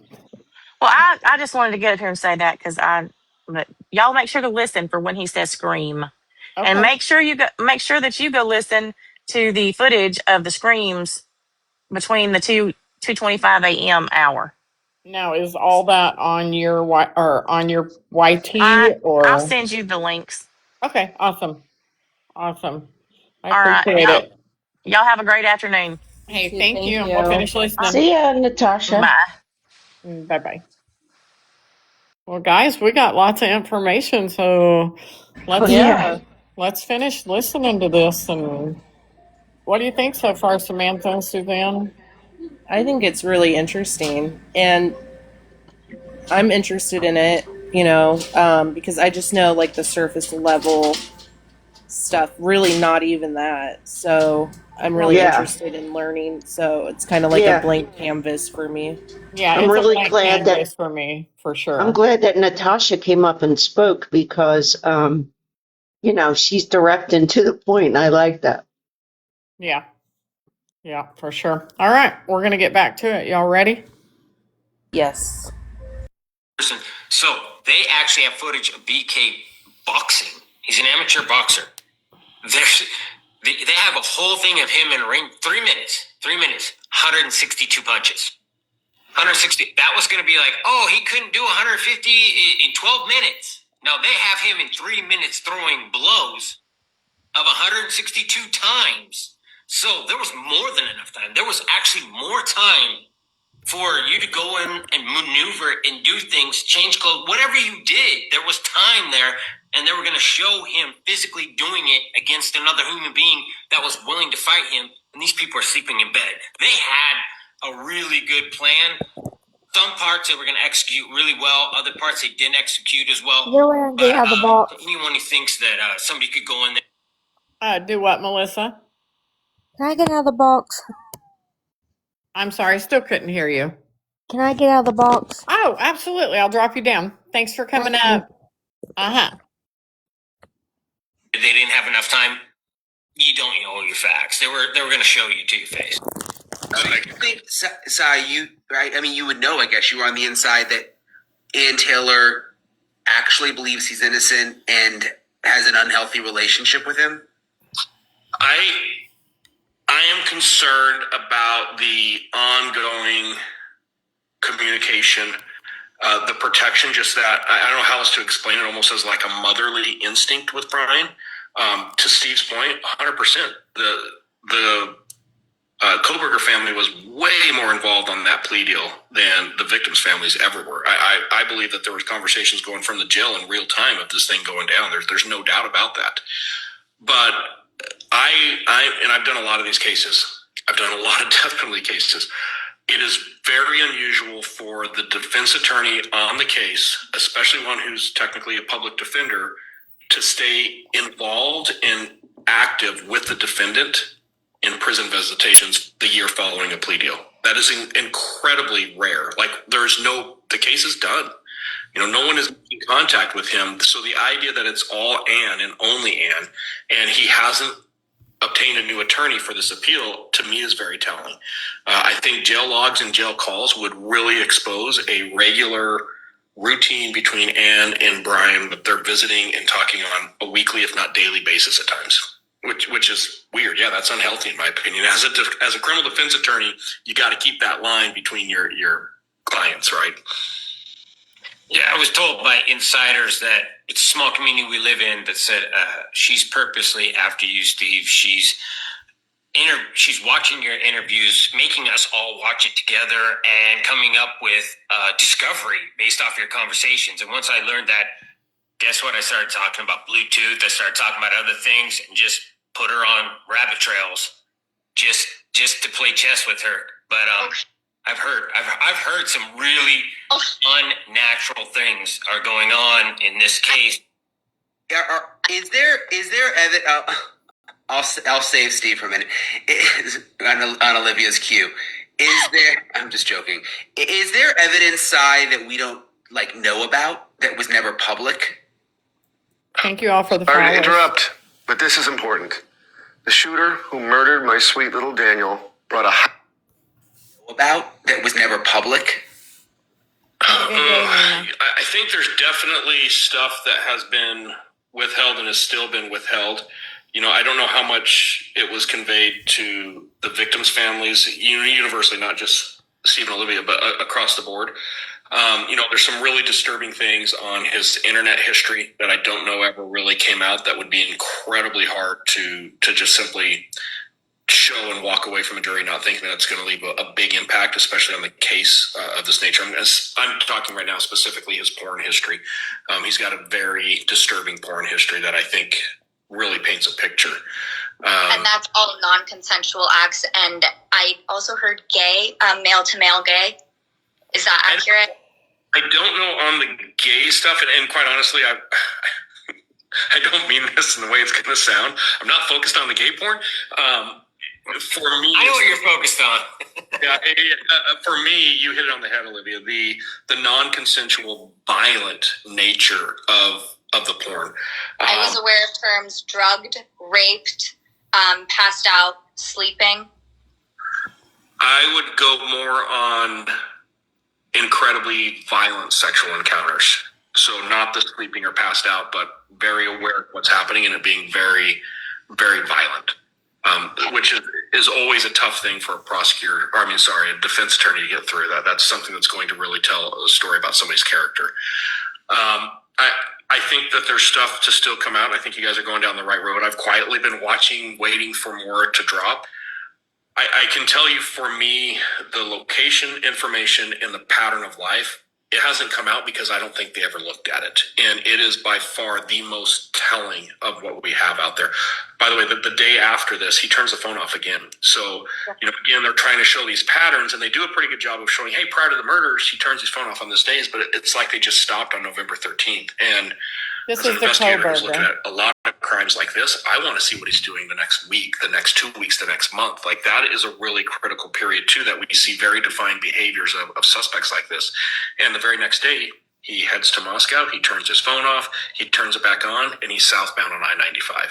It's almost a mirror of what you saw the day before. The Barnhart said that they found a config file that they had to reproduce, and luckily they had the exact same phone. But basically, he went through a pattern. He turned off the Wi-Fi. Then I'm going to mess this up, but he turned off the Wi-Fi, like airplane mode. Then put VPN, and then put VPN to only establish connections after start. And he did this whole thing, and that was brand new. He hadn't done that in the config files. That was the first time he did it, and they're going to bring that forward to say that this is a new behavior, just same thing that you're saying, a new behavior that he did before and after, and he doesn't do it again. He stops coming back to the Moscow area after the murders. He doesn't go back there anymore. So anybody who thinks he's over there just shopping, they're like, and I guess the message really is to the world is you can't commit these crimes anymore and get away with it. And that's really what I'm trying to say is I just learned recently with the labs I'm working with, I can't say this on regular TV, rapes are getting very, very rare.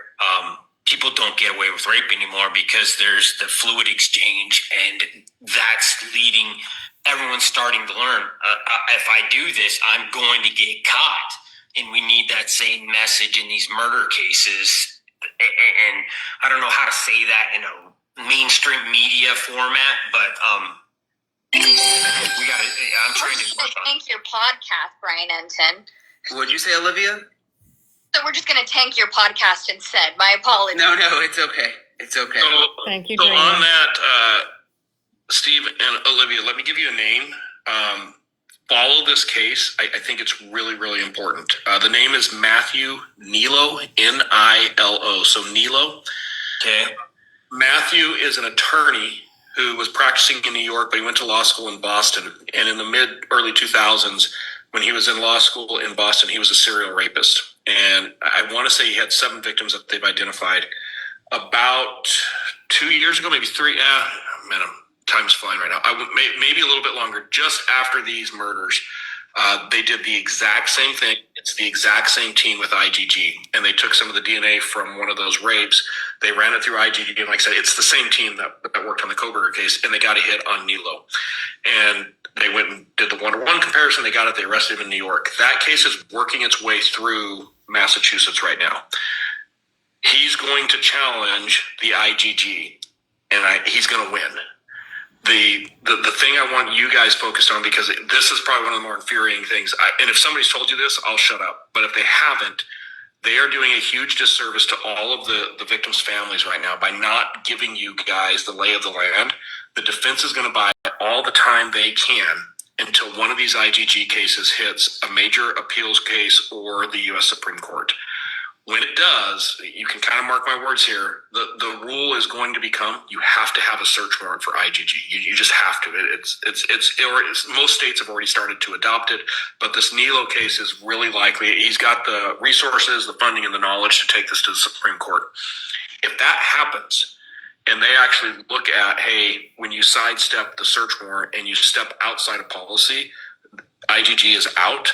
If that ever happens, that is Brian's gold card right there. And I think that the defense, they're watching this case very carefully. They're waiting to see what happens with this, and everything you guys are going to see the next year or two is nothing more than buying time. But would that even matter if he pled guilty? I mean, it's not like he had a trial and then was found guilty, and then he could go back and say, oh, the evidence they used at trial against me, is unfair. Like, he still pled guilty. And that had nothing to do with the IGG. So here's the issues, and there's two huge issues here.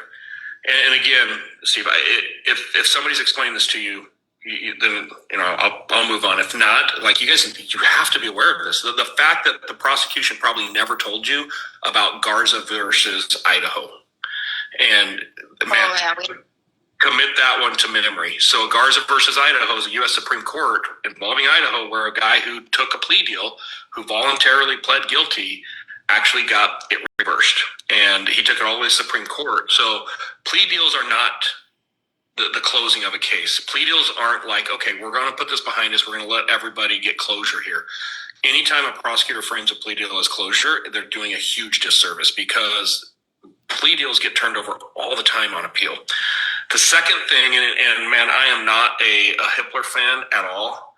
I think Hippler made a critical error when he made the ruling that IGG could come in as a tip, so be it. But the moment he prevented the defense from being able to expose to the jury that the lab techs willingly, knowingly violated their own policy to do it, it's not a constitutional issue. That evidence comes in, but it does become a credibility issue. And any other court in the United States, when anybody associated with law enforcement oversteps a policy as it relates to evidence, you got to explain that on the stand. And I think if the prosecution did it right, you can explain that. Hey, for the interest of justice, for X, Y, and Z, yeah, we made this tactical decision. But the moment that Hippler made the decision that the jury can never hear about any of that, and the defense is not allowed to cross-examine officers who knowingly, intentionally violated policy on one of the most critical pieces of evidence in this case, that is a judicial oversight. That in of itself, when challenged properly, has the ability to bring this case back. Now, to Steve, to your point, do it right. 10 times out of 10, he gets convicted, and maybe more comes out, and it really does put some closure behind this thing. Bring back the death penalty. I am all for this. But I think that I don't agree with the national populace right now that his appeal doesn't have legs, and it's very unlikely it's going to happen. I think there's a couple things that if it falls into place just right, it could happen. So I just say that as prepare yourself, right? I've talked to some crazy labs, and there's some multi-billionaire. Okay, his house got broken into. Somebody stole his safe. Didn't just take it. They didn't just break into it. They took it. And long story short, a cigar was left behind. This guy hires a private lab to get a snip off of it, and then uploads it to all, and goes and finds the person who robs his house and shot his dog, which is it's like a movie, okay? And he gives it to the cops as a tip, and they said he basically arrested this guy and kind of is taking shit over it because he was supposed to handle it himself. So, long story short, he starts his own company, and he's just going through certain locations that he's deemed as high risk, and they're just grabbing people's DNA and uploading it as if they own it. But once you abandon your DNA, you don't own it. So then they're making these databases to sell to the freaking cops. I'm going to say he's a criminal, and this is a weird story, but I really don't know he was or not, or he was just a shady business guy. but he found a niche, and he's going in there because the database, CODIS is puny. There's almost nobody in it. So they need to get to these bigger ones, and he found this niche, and they're like, we're afraid to work with this guy because we feel like this is going to get shut down. But this is the stuff that's going on, Steve. This is the wild west of IgG. What were you going to say, Olivia? Were you going to say something? Yeah. So I guess that I just don't follow the logic completely that this is not an appeal. This is a post-conviction relief. The relief that he's asking for is for his guilty plea to be removed. Let's say that it's all granted. That essentially puts him back on the trial court. Let's say that they successfully delay until the Supreme Court decision in which it is deemed to be unconstitutional for the IgG process. We're assuming that that's going to be then done retroactively, then apply to this case. Let's assume that happens. Let's assume that IgG gets removed. It doesn't change his DNA being a direct match to the DNA on the sheath. So I guess I'm not following how we jump from these things happening. And I know you said that they're unlikely. You were like, if these things all fall together. But I'm not following how these things all fall together to then have the IgG removed, which then puts us in a position where the case is at risk considering the DNA is a match. So maybe the work was ethically budged, but the work itself is good. Congratulations, you have 2 potato babies. But unfortunately, one was born rotten. Rotten? What are we supposed to do with a rotten child? Doctor... Not a potato baby. I know, right? Yeah, so let me give you a couple things on that. The best case I can reference you to is Carpenter versus U.S. And what Carpenter is, it's a bank robbery case, so obviously not anything of the nature we're talking about here. But in Carpenter, they do some cell tower dumps, and they look at cell phone records, and they're able to place Carpenter at the scene of this bank robbery using cell phone records. But it's the FBI. And, in 2017, well, actually, the ruling's in 2017. The case actually happens about 2010, 2011. The FBI gets involved, and instead of using a search warrant to get the phone records, they use basically what they call an admin subpoena, which is a supervisor at the FBI saying, hey, this is relevant to a criminal investigation, give us the stuff. So Verizon gives them the records, and they put him at the crime scene. They recover some evidence based on the phone records. He goes to prison. It goes on. He finally gets his appeal. It goes up to the U.S. Supreme Court, and this was the first case in the United States that challenged, can law enforcement look at your location data without a search warrant? Legal warrants? Yeah, and basically the Supreme Court said no. Looking into your location data is so personal, it requires a search warrant. And this was the landmark case for cell site location information that requires law enforcement. And now, everybody except for the FBI was getting search warrants for a decade before this because we all knew where this was going, but the FBI was doing it at that point. So how does he have a claim? So it reversed. It reversed the conviction because the conviction was based on the phone records, and the Supreme Court said, hey, you should have had a probable cause search warrant, and you didn't. The phone records went away. So they had to retry Carpenter and prove the case without the phone records, which luckily they had a ton of evidence and they were able to do. So that's the first one is, should law enforcement have reasonably obtained a search warrant? And this is my hang up on the Koberger case. And the answer is so simple. If law enforcement would have written a search warrant for what they were doing with IgG, it doesn't hurt anything. We can seal search warrants. I don't have to release it. I'm going to go back to my undercover days. We did a lot of cartel cases. I was a cop in Arizona, so we had a lot of cartel cases on the border. We used to steal cars to wire them with GPS because we needed to get access on the car to get our GPS in there, right? So we would literally order the key from the manufacturer, and we would go steal cartel members' cars, and then we would plant the GPS in it, and then we'd recover it and give it back to them. It's a great scam. We wrote search warrants to ourselves so that we documented what we were doing, and there was transparency with legal oversight on our actions. That's interesting. When we allow the FBI to go through back doors and to kind of trick the system, and if you ask them, well, why didn't you write a search warrant to GED, match GED? Well, we didn't write the search warrant because they wouldn't have given us the info. I think it was Heritage. Well, it was match and Heritage, so both of them. So the idea there is, man, if they reverse that, and then you get Steve Nye, and you talk about somebody who should not have been involved with this case. If you guys haven't seen his, you know who Steve is? Jeff Nye? Jeffrey Nye. Sorry, Yeah, Jeffrey yeah. Nye. Okay. Yeah. He did an interview in August with Fox News. You guys have to go watch this interview, and he explains the. I think he actually told this in purpose, because Christy Dawn asked him, "What do you worry about?" And he said the same thing.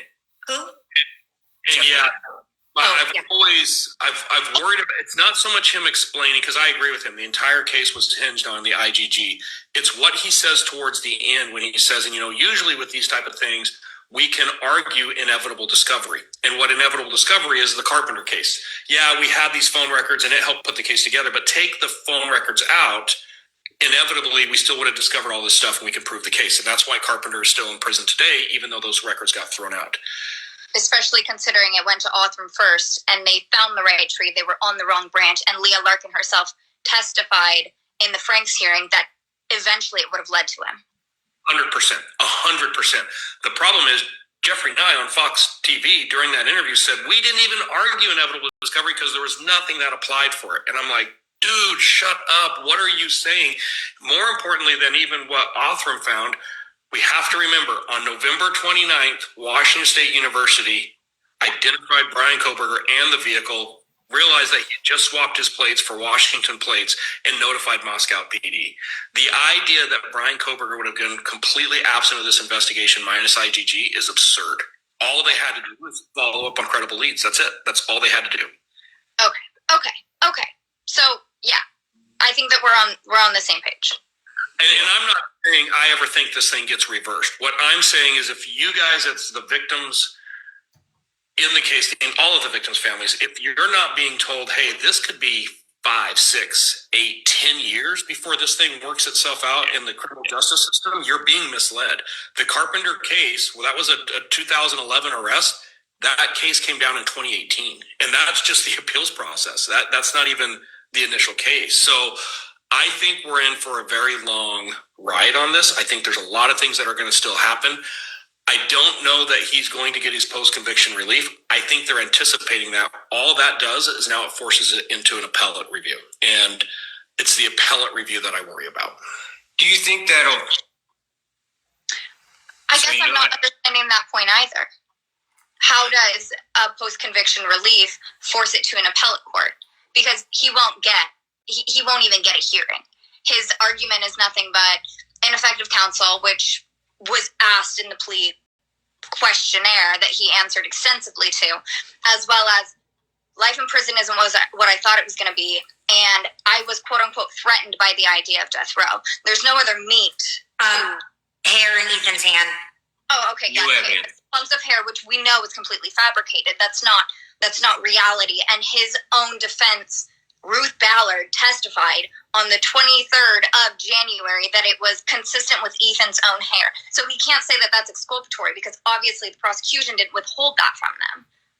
So that doesn't work out either. So I guess I'm not understanding from how we get to, he's not even going to get a hearing. Mark my words. Let's say that I'm wrong. He gets a hearing. How does that throw it into an appellate? When he's not asking for his plea waiver to be removed. He's asking for his guilty plea to be removed. He's not a lawyer, Yaya. I'm sorry. He's an officer trying to help us. Please, if you don't No, know. I get it. I would be so frustrated. In fact, I would be like, just please release the guy. The only thing I ask... That's why they won't talk to us. That's how I feel. Just release. Let's just release him. Yeah, they won't talk to us because these are the kind of questions that we give to Thompson, and Thompson just... His eyes start darting. I don't think that it's not an unfair question. Like you said, I don't know that Cy has the answer, but that's what Olivia's asking is really the question. I mean, here's the thing that we have to keep in mind. The post-conviction relief that he's seeking right now is going to go before Hitler. And I agree with you 100%, Olivia. He's going to turn it down. He's not even going to get a hearing. He can appeal that. This is where Garza versus Idaho comes in. He can say, hey, Hitler's already jaded on this. He's part of the problem. I need the ladder side of that initial team to look at this. It's a long road. They're going to have to file their stuff just right. At some point, he's going to have to get a real attorney to get on board.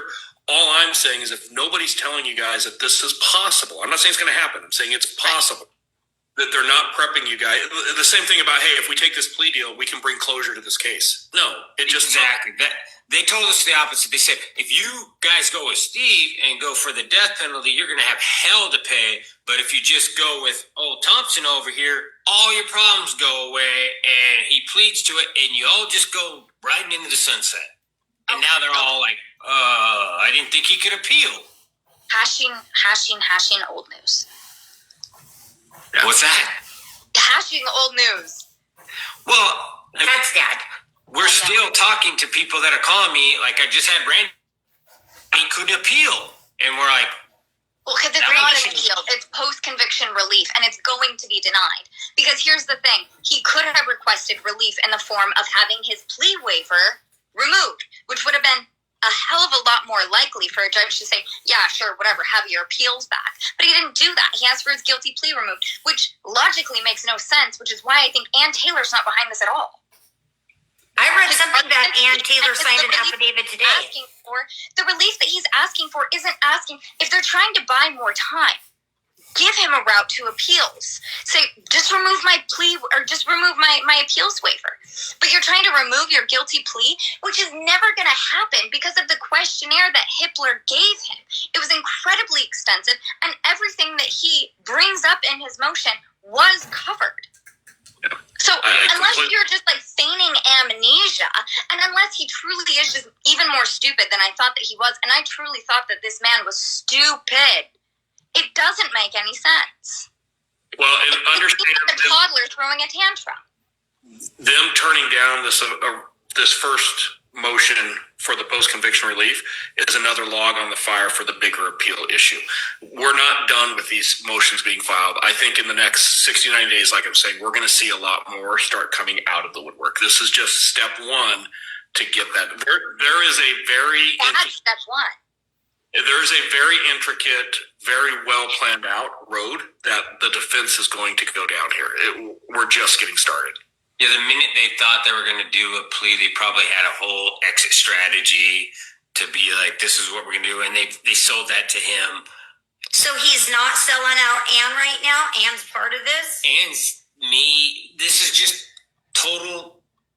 You can just talk. Just spitballing. That's Si's theory. Yeah, we're just spitballing right here. Yeah. See, I've always thought the same thing, honestly. I'm like, how do we know that she's not in on this? Say, hey, we're going to do this. Then after a few months, you're going to file, inadequate, ineffective counsel. Just an attorney saying, yes, I was ineffective.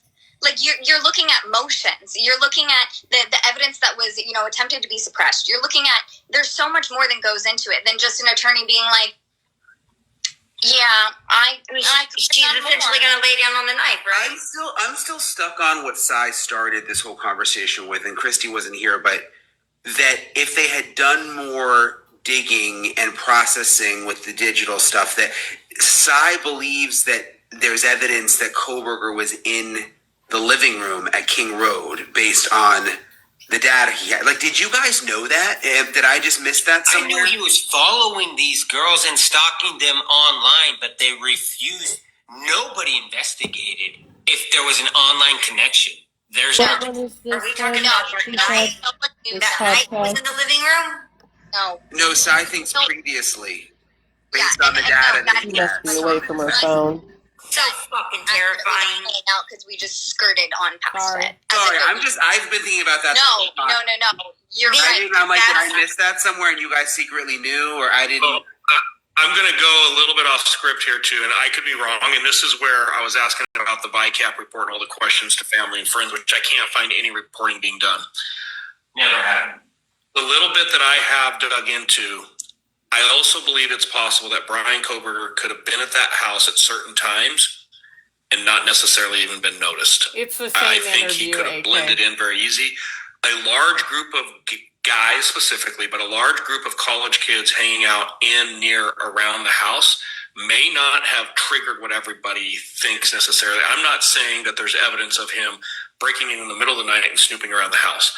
I believe there's evidence of him late at night being at near or in the house, but it's also at high traffic times in that general area. And I believe he could have blended in really easy. The other thing I'm going to throw back to Steve that is just mind-numbing to me is there is a pattern of him looking at multiple houses. I believe he's a serial killer. I believe that was the intent here, was he was going to start his serial killer spree, if you will.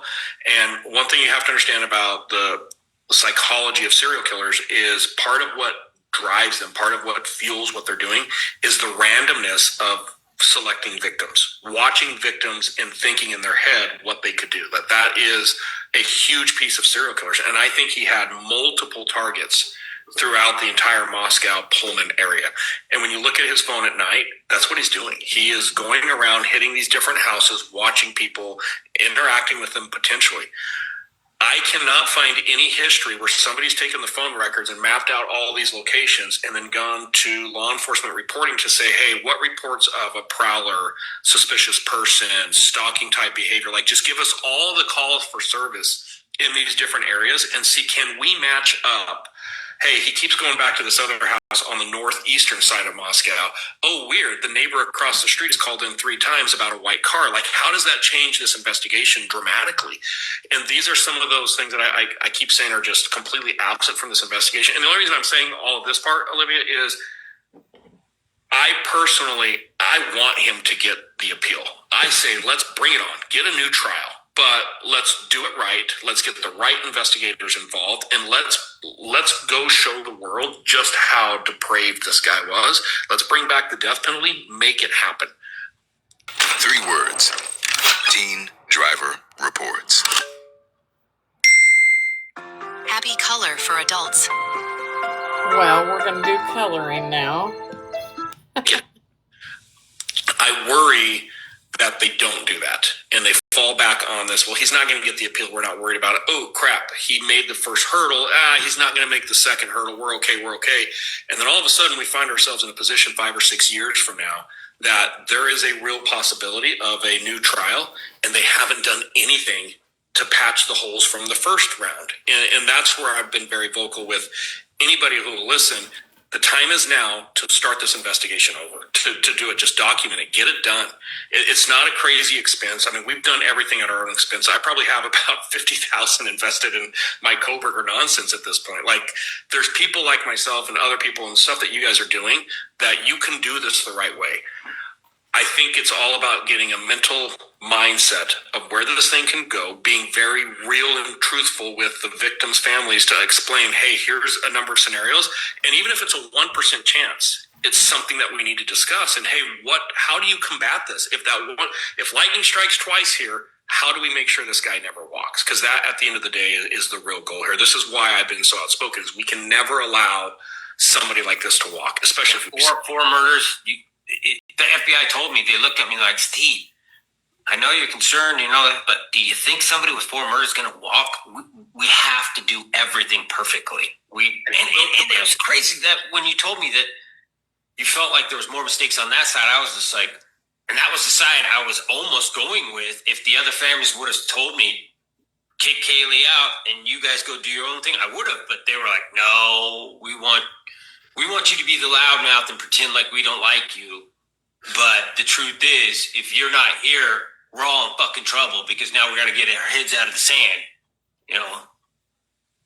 So you don't think it was just... Make sure I hit your points there. Sorry, what were you going to say, Christy? So you don't think it was just... Sometimes I think that people just put too much thought into it. And I think, look, he happened to spot one of the girls at some point in time. He started following them to their house, started watching them, found out that it was, a house full of girls, perfect for him, score, everything that he was, really needing and wanting. And he, started planning on, murder and, obviously had his knife and whatnot. And finally that night he just pulled the trigger and went in. I mean, I don't understand why everybody thinks it's so elaborate. You know what I'm saying? Well, because that house is a dead end road surrounded by other houses. Okay. Yeah. But here's the thing, Mom. He decided back before he ever moved to Washington, that he was going to kill someone. He decided way back when that he was going to kill multiple someones if he was able to continue getting away with it. Okay? He walked into that house after 1. He didn't walk out after 4. He didn't anticipate this. He thought he'd be way better at it than he was. But part of his game is that he's a hunter. So it gave him an adrenaline boost to see them out in public, to follow them without them knowing, to do these things until that was no longer giving, that drug hit wasn't enough. Until it just kind of became this, he knew he had to do this. There was no getting out of it. He had a separate bank account with money that he had put in there that he hadn't touched, and he was broke as a joke. It's not like he had a ton of money to spare. Starts using it in cash. Fantasy 101, because at the end of the day, he's just an addict, and the drug that he's chased has always just been different.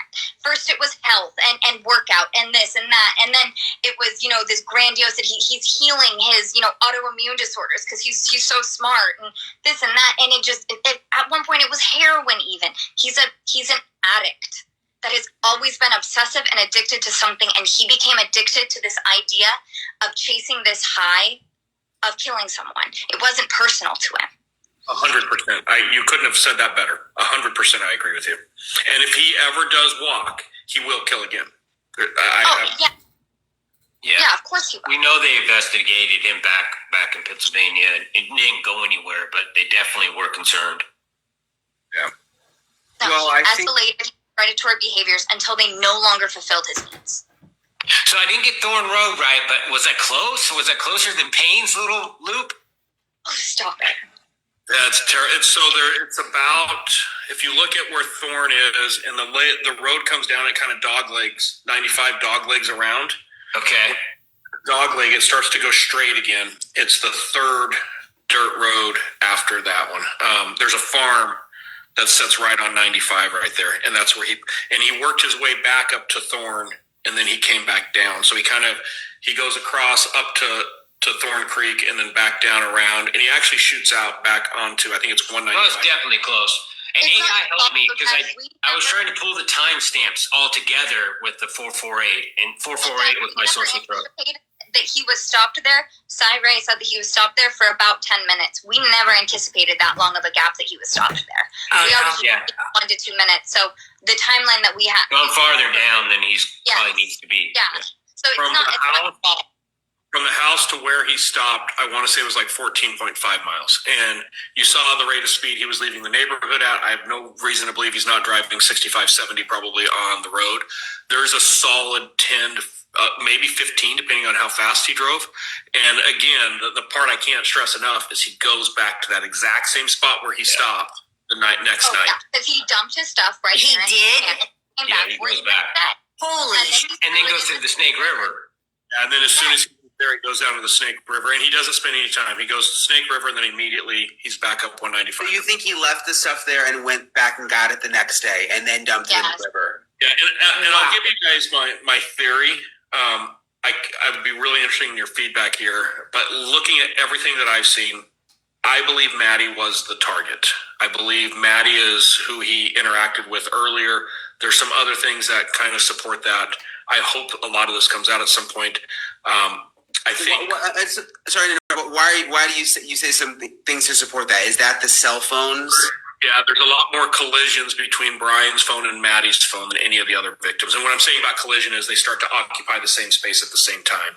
And there is a little bit more of a pattern to that than with the other victims. And what do you mean, though? I know you don't have all the data in front of you, but like in different locations, or like what? I want to say August 28th, but I could be wrong if that's a Sunday. The first Sunday after the full week of school starting in August, it's Maddie's phone that I think interjects with his phone in Pullman, and this is the apartment complex right next to Brian's. And they start off at like the student center at WSU, and then they move up to an apartment complex. And I think there was an interaction there that could have been the first crossing of paths. There's multiple times around the house that A&W over time, but consistently it's more with Maddie than the other roommates at that point. He dips into his fantasy fund and Kaylee's up here. And it was like that. That's the moment he's going to plan this murder. She's still down there, and Kaylee's up here hanging out with us. So I totally agree, but I can't say that in a forum. And you guys know better than I would. I think the fact that Kaylee is in the same bed as Maddie that night is somewhat of a fluke. Like, right, that wasn't something he could have predicted. So what I believe starts as a targeted one victim thing very quickly rolls into two. I think Xana interrupted that, and I think there's great. That's the scream. Well, the scream, but also there's really good. So before, in my prior life, before I started doing a lot of the phone stuff, I did a lot of homicide stuff. I was a blood spatter expert. There is excellent blood spatter in this house that, in my opinion, Xana not only interrupts it, but he chases Xana through a big portion of the house. And that's where Xana comes into, and then Ethan comes into. And to your guys' point of the physical side of this, he's just exhausted by the time he sees Dylan. And that's why Dylan today. And this changes his plan, and this is really important for the investigators to wrap their head around. The route back was going to be the same route that he took there. I believe he was going to go right back out on Indian Hills, up north to that little crossover road, and then come back north of the airport back in, because he can get all the way to his house and never pass a video camera other than the Indian Hills one. But because 911 is being called, he drops down to the south. So yeah, I think it went from 1 to 2 to 4 very, very quickly.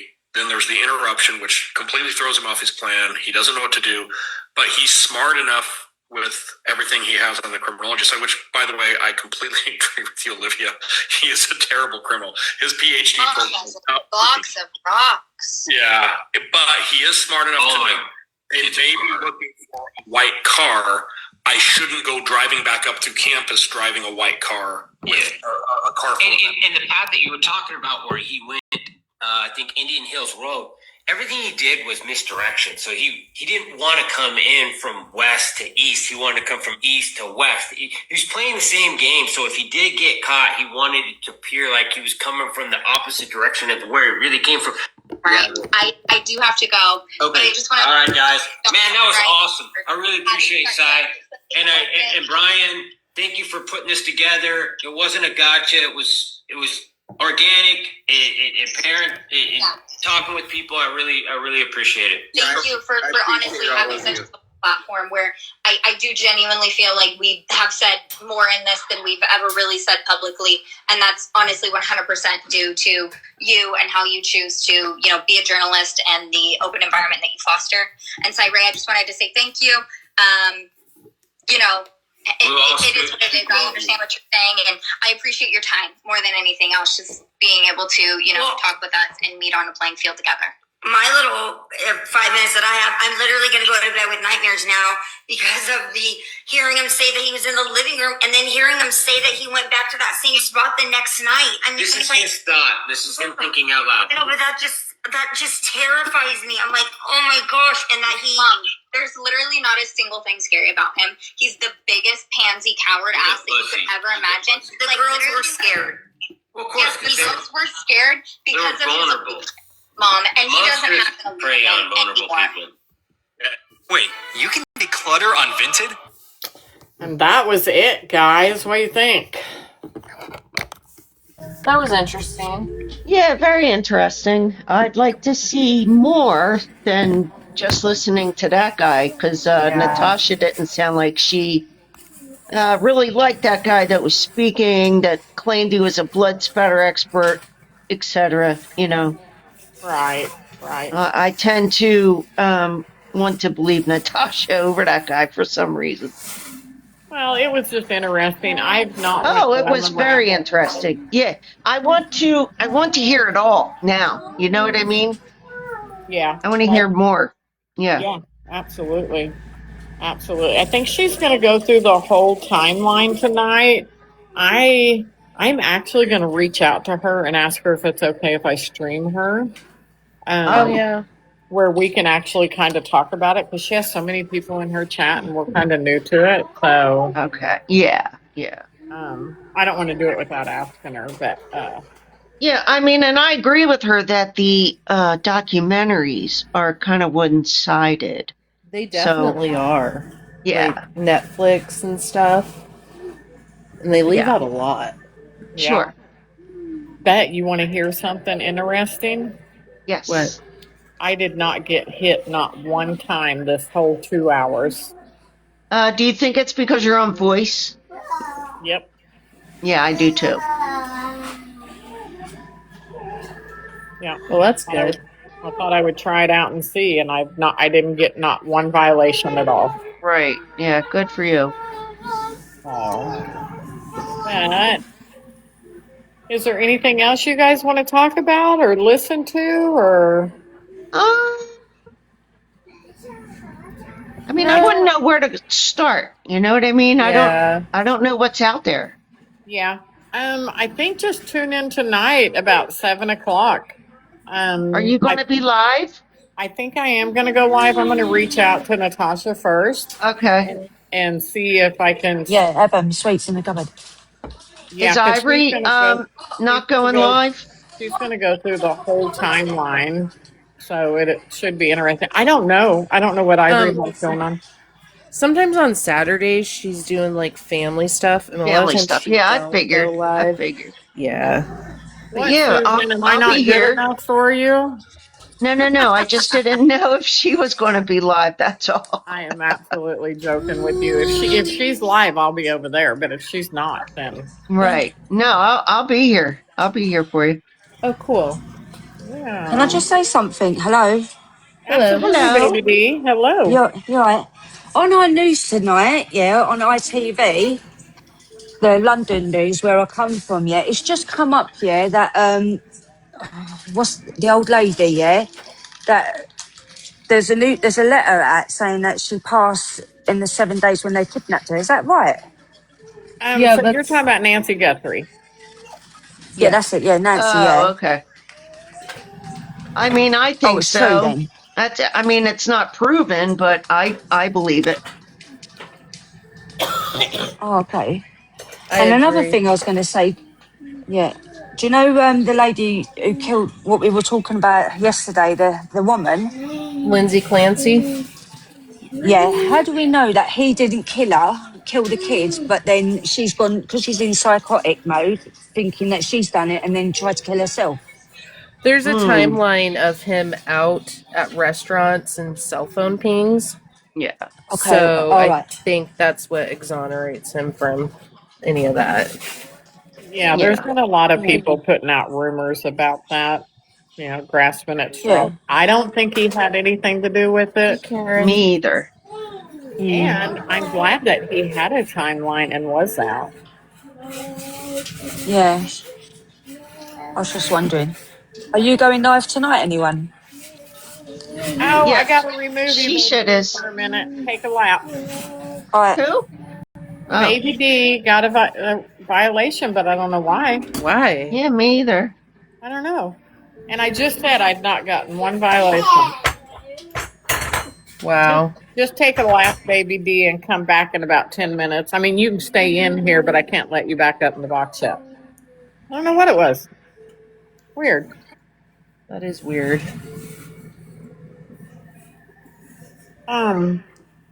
Yeah, sorry, Baby D. Yeah, with the Nancy Guthrie, they should have put those letters out way earlier than what they did. Like, I agree. I don't know if there's legitimacy though to those letters. right. Probably about 7, Baby D. But for now, I think I am going to end, and I think I am going to call my grandbabies and see if they want to go swim for a little while. Oh, fun. Yeah. Yeah, go swimming. I think I'm going to. But I hope you all have a great day. Thank you for the likes, follows, and gifts, and we will see you all tonight. All right. See you tonight. Okay, night, guys. Or see you guys. Bye.